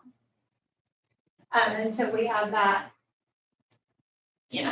kind of nailed down, so, but I see what you're saying, you're talking about what region of the county it would be in. That you can't talk about. Yes. Any questions? Yeah, but we already have that property, so I think that's okay to talk about. So, I mean, it really kind of goes into the next thing on our agenda, and I don't know if, I think Sean has something that he'll pull up and kind of show us, what we had in discussion yesterday in facilities. Can we bring up the options, Sean? Yeah. Okay, it's not in your agenda, we can go back and add it. because I was kind of late. That's when we okay. discussed it, so- I didn't realize you guys were here so late. Yeah. I was looking for some things and so, again, I will say Let's just thank stick you to for our y'all getting all idea. those Yeah, nailed just down Let me strip it out. for today. Yeah, I that's just what want we're one. on I just now. want one. Basically, it's showing everyone, Okay. which. Give me a minute and I'll get it up for you. Sorry, I apologize for the. I got it up now. One of the things just to talk to you about is after your last work session, you know, just all the discussion we had. Can you make that bigger? Yes, I certainly will. Sorry. That's fine. That's probably gonna be any good. Where's my? Chicken cold ones. There you go. How's that? That's it. After the last, You young people at that end of the table, just be quiet. after the last meeting, you know, I felt that there needed to be something in terms of an option for you guys to consider, and I know it was discussed, well, optimally, if you look at option one, I think that's what we all had intended to discuss was the building of 2 hospitals. That would be, because I put up there, what I can gather from my input from you guys, your objective is, we have 4 traditional hospitals that were built late 50s, early 60s, that in some time in the near future, we need to come to decide as to what to do in terms of new construction, okay? Preferably replacing those facilities with newer, more modern, up-to-date facilities, okay? So I know it was discussed at length about, well, you could do northern or northern Alvar, south and west and others. But as looking at the numbers, if the goal is to eventually replace your 4 with newer construction, well, there is an option where you could get 3 with a new construction, okay? And it'd be something that from an ask in terms of financial commitment may be more tolerable than the option 1, which again is a grandiose, is a good idea.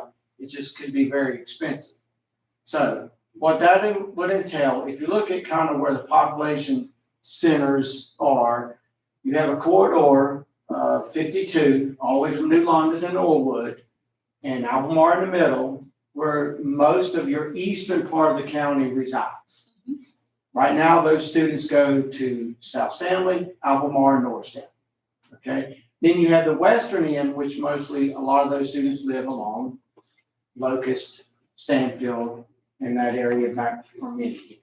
So in looking at the numbers, a high school around 1,400, which is typically what is built in most places, you could accomplish that with the construction of a new high school in the eastern part of the county that would allow you to replace South, Albemarle, and North. With about, if you look at the demographic report, the demographer report, somewhere between 1,200 and 1,400 students. Okay. The downside to that is it would not include new construction at this current time for West End.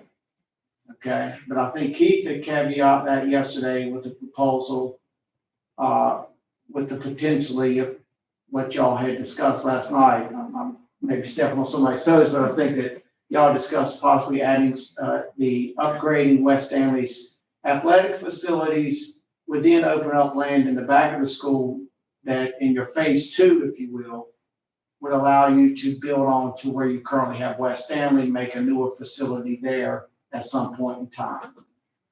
I don't want to throw a kink in y'all's plan, but something Please came, do. something, it came up yesterday from our senator that, a lot of counties, and I had not heard this and this had not crossed my mind, that if they downsize high schools to 2 larger schools or 3 larger schools, that they build a centralized athletic Yeah. complex. And that complex is not a home field for any one school, but for a county of our size to maintain a nice turf field, a really nice baseball field. They just alternate Thursday and Friday nights, and you have your JV play earlier in the week. And I thought, that really hasn't come up, and I'm just gonna throw that out there for that y'all's committee, and then that's really probably throws the whole wrench into everything.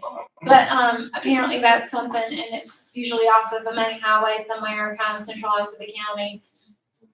But that is a huge expense at the high school level, so, That would service 2 schools. yes. But- So I don't know, how that would go over, but he did say, entertain that option, so I'm I gonna think put it out it'd to be y'all. great for, one of 7 counties in the state that doesn't have Parks and Recs department. I think that's an absolutely great idea for our county commissioners Well, to consider, and I feel like we need an athletic complex also, but Yes, that's. yes, there's a high demand for baseball, softball, women's, ladies volleyball, soccer, is growing, I know, especially down in the southern Indoor end. soccer, indoor volleyball, all those Yeah. things. But he asked that I share that with y'all, so I'm sharing the I idea that think was brought most of the up. high schools, Keith may speak more to this, as he has more experience in you comparison these places, when they build new high schools.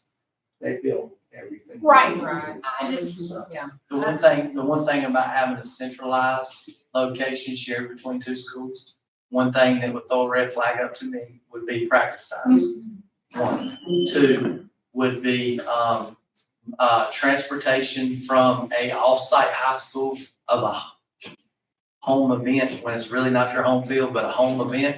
You gotta provide transportation from that school to that facility with your individuals. So think of, Like that's I a said- certain cost from a, it was a new concept to me, but I was asked to relay that Why don't you information. discuss what that athletic complex, like the thought process for West Stanley right there, like why we would do that? Right, well, because basically, and I don't know. It's easier to see the map. Yeah, it's Yeah, on the I board can, map, I can bring basically it. will show you the outlay of West Stanley.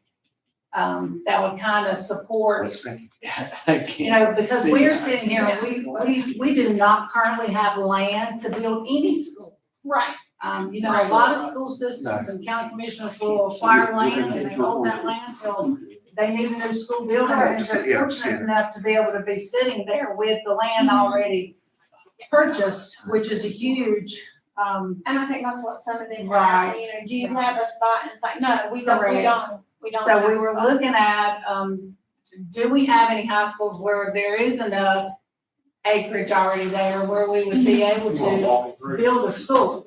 Come on up, Keith. Keith, do your magic. And after he does that, I think you go into why we would look at Alamo, now high school down there, east. We have our own anyway. We'll talk about yeah. So right here, we see our track area. So essentially what we would do would build a stadium here. Mhm. Can I go into phases or not? You can. Be like phase 1. Okay, so we would handle that. We would get the money to build the full-blown stadium, new football field, new track, stadium visitors home. We would take the softball field, move it in the same relative location. We'd shift the tennis courts in the direction. This would all, and do improvements to West Stanley baseball field, because when you do all that, you're going to create a little drainage issue, and they already have drainage issues. So now we need to recover it.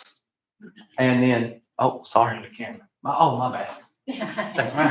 I'm sorry. So you would address some of the drainage issues for the baseball field that they're already experienced.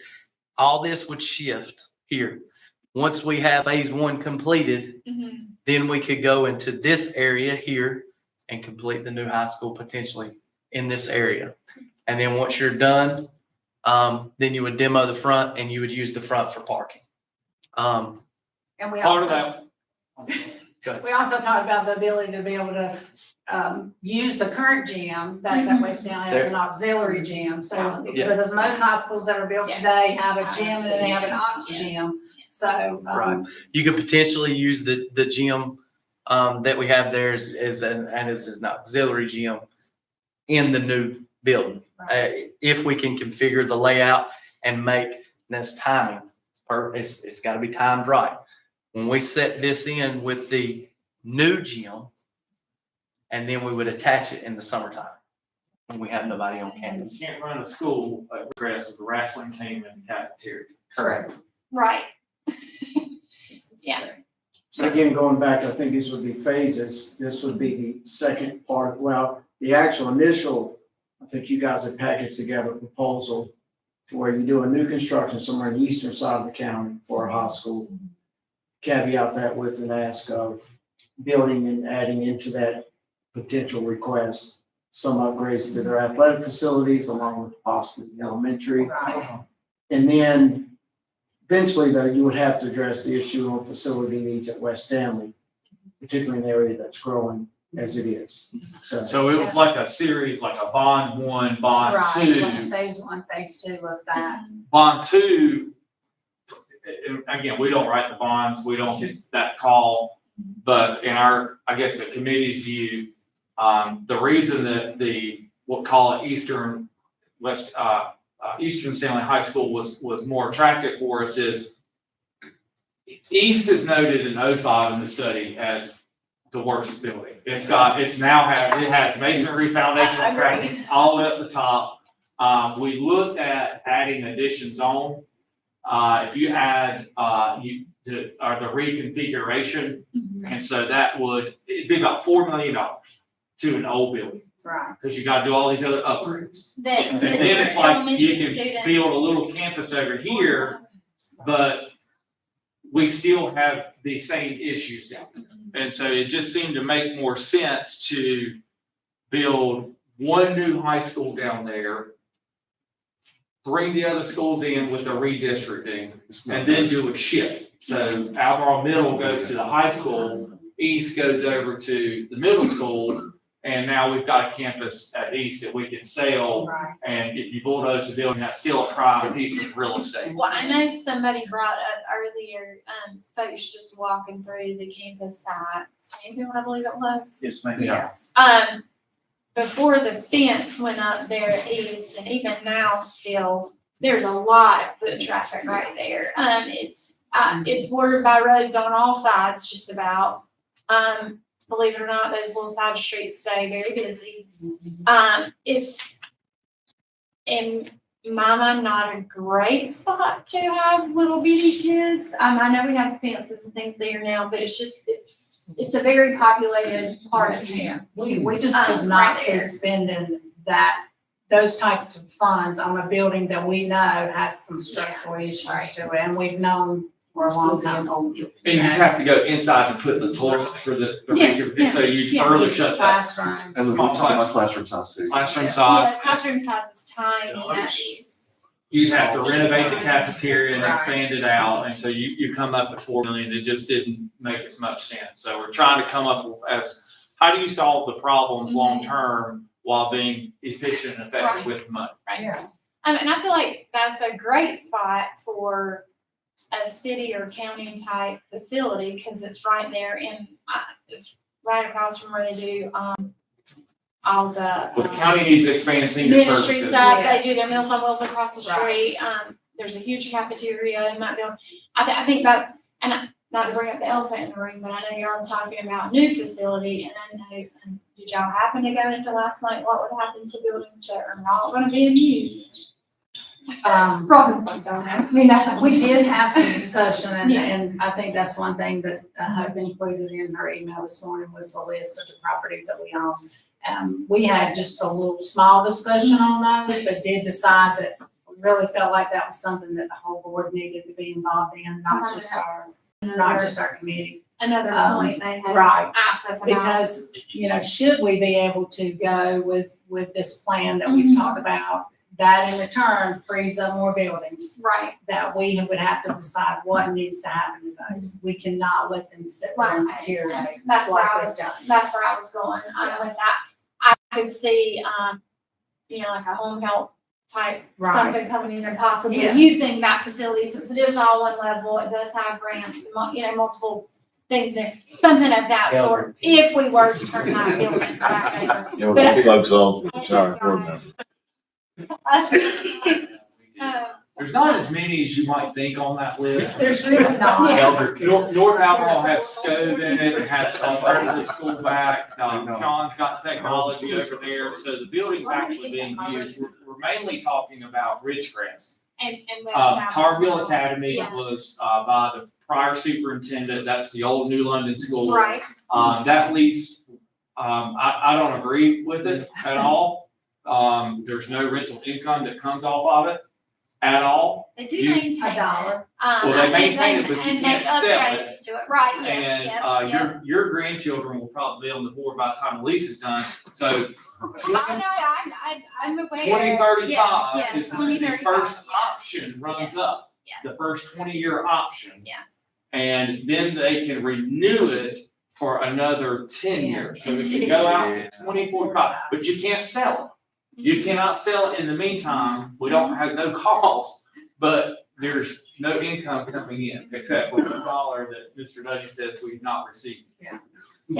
Well, and now, you know, as it stands, there are dormitories there and things, and so I don't know, even if we did get it back in 2040, whatever. Yeah. How that would play a part, yeah, that's, I feel it's not gonna be there in 2040. well, It's going to be. just saying. But, I know that that is another part of the puzzle that they are wanting answers to, you know, what happens to whatever we're no longer using. But, and to Robin's point, I do want to make sure we are very clear that we're not gonna let something sit for. I think that needs to be the answer to them. Right now, we Extended can't give the exact answer that we're not gonna let it, Yeah, you know, and so. we're not gonna let it become Just a like building. them, we're dealing with Yes. years of prior decisions and Right, prior. right. But it's our responsibility Yes, to work at making you know, those things better. unfortunately, sometimes you get things that aren't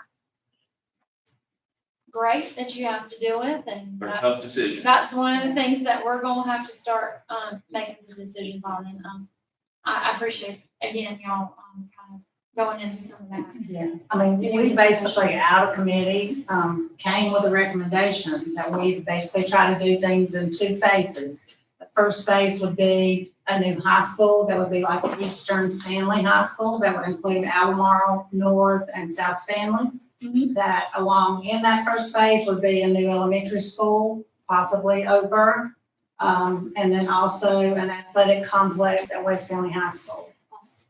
That's phase 1. Okay. And then phase 2 would be the new high school for West Stanley High School. So the estimate on that is, about 190 million for the bond one, so that's 130, call it, for the high school. We had to back out the land out of that 54. Right. And some of that was, if you look at it, it's already inflated 1.5 years at 5%, so it's not actually 54 in today's dollars. We already own the land. Yeah. So let's just call it 50. So it's 130 plus 50, and our estimate on like that athletic complex at West Stanley was about 10 million. So that would be $190 million ask. And then we felt like saw some of the Albemarle crowding at East and Central. We couldn't do a reconfiguration without pouring millions Right. into an old building. We saw some crowding on the western end, and it was noted in 2005 engineering study that our high schools were built inexpensively, built to last 60 years. This was year 40, and that they needed to be replaced. We're in year 60. And phase 2 is the new high school complex at West. Just a new high school at West. What was the cost of that?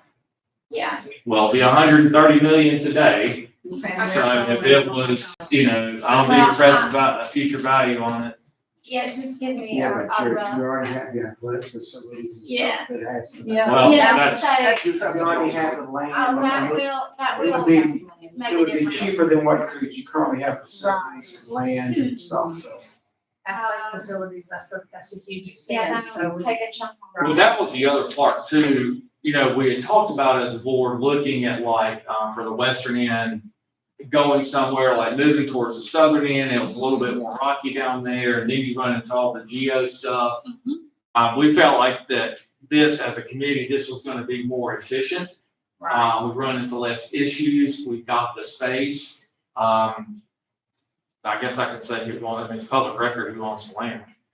Pfeiffer owns 42 acres beside it. It's minimal acquisition, should that be the case. So for the taxpayer, it just seemed like that made much more sense, and we didn't have to disrupt the students. Yeah, I was gonna say it makes sense to build it behind it and. While they're there, you can cut in on the other side that comes up towards the athletic complex. That project would be predicated on some land acquisition. Yes. So, And the people funding it.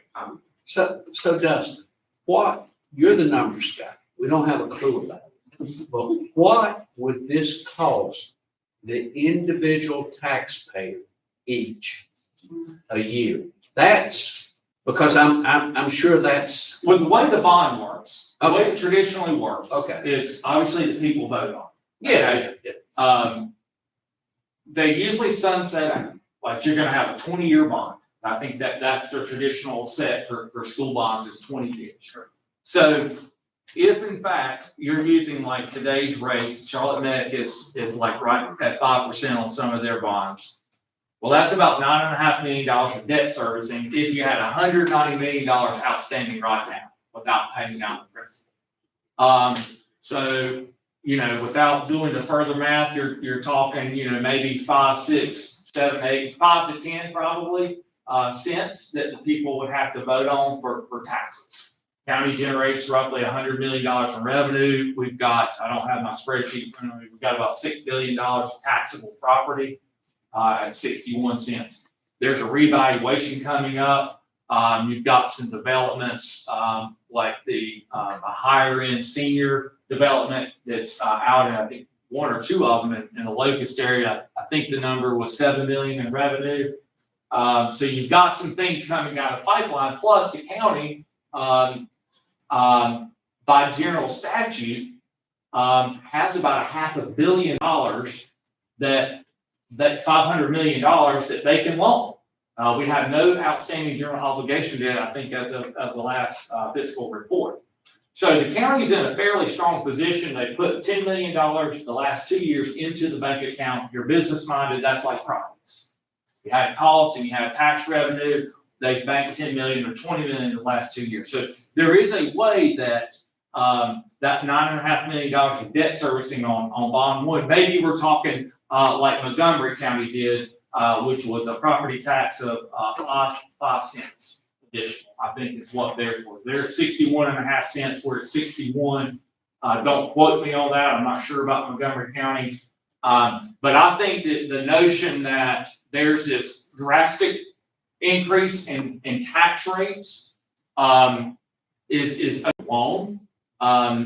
You know, there are revaluations where you don't need to go below revenue neutral that, you know, the last decision would have pocketed a few million. We don't get to make those decisions, and here the people got to vote for it. The people don't want new facilities and they don't want this, and then we need to find out what they want and how we're gonna do it.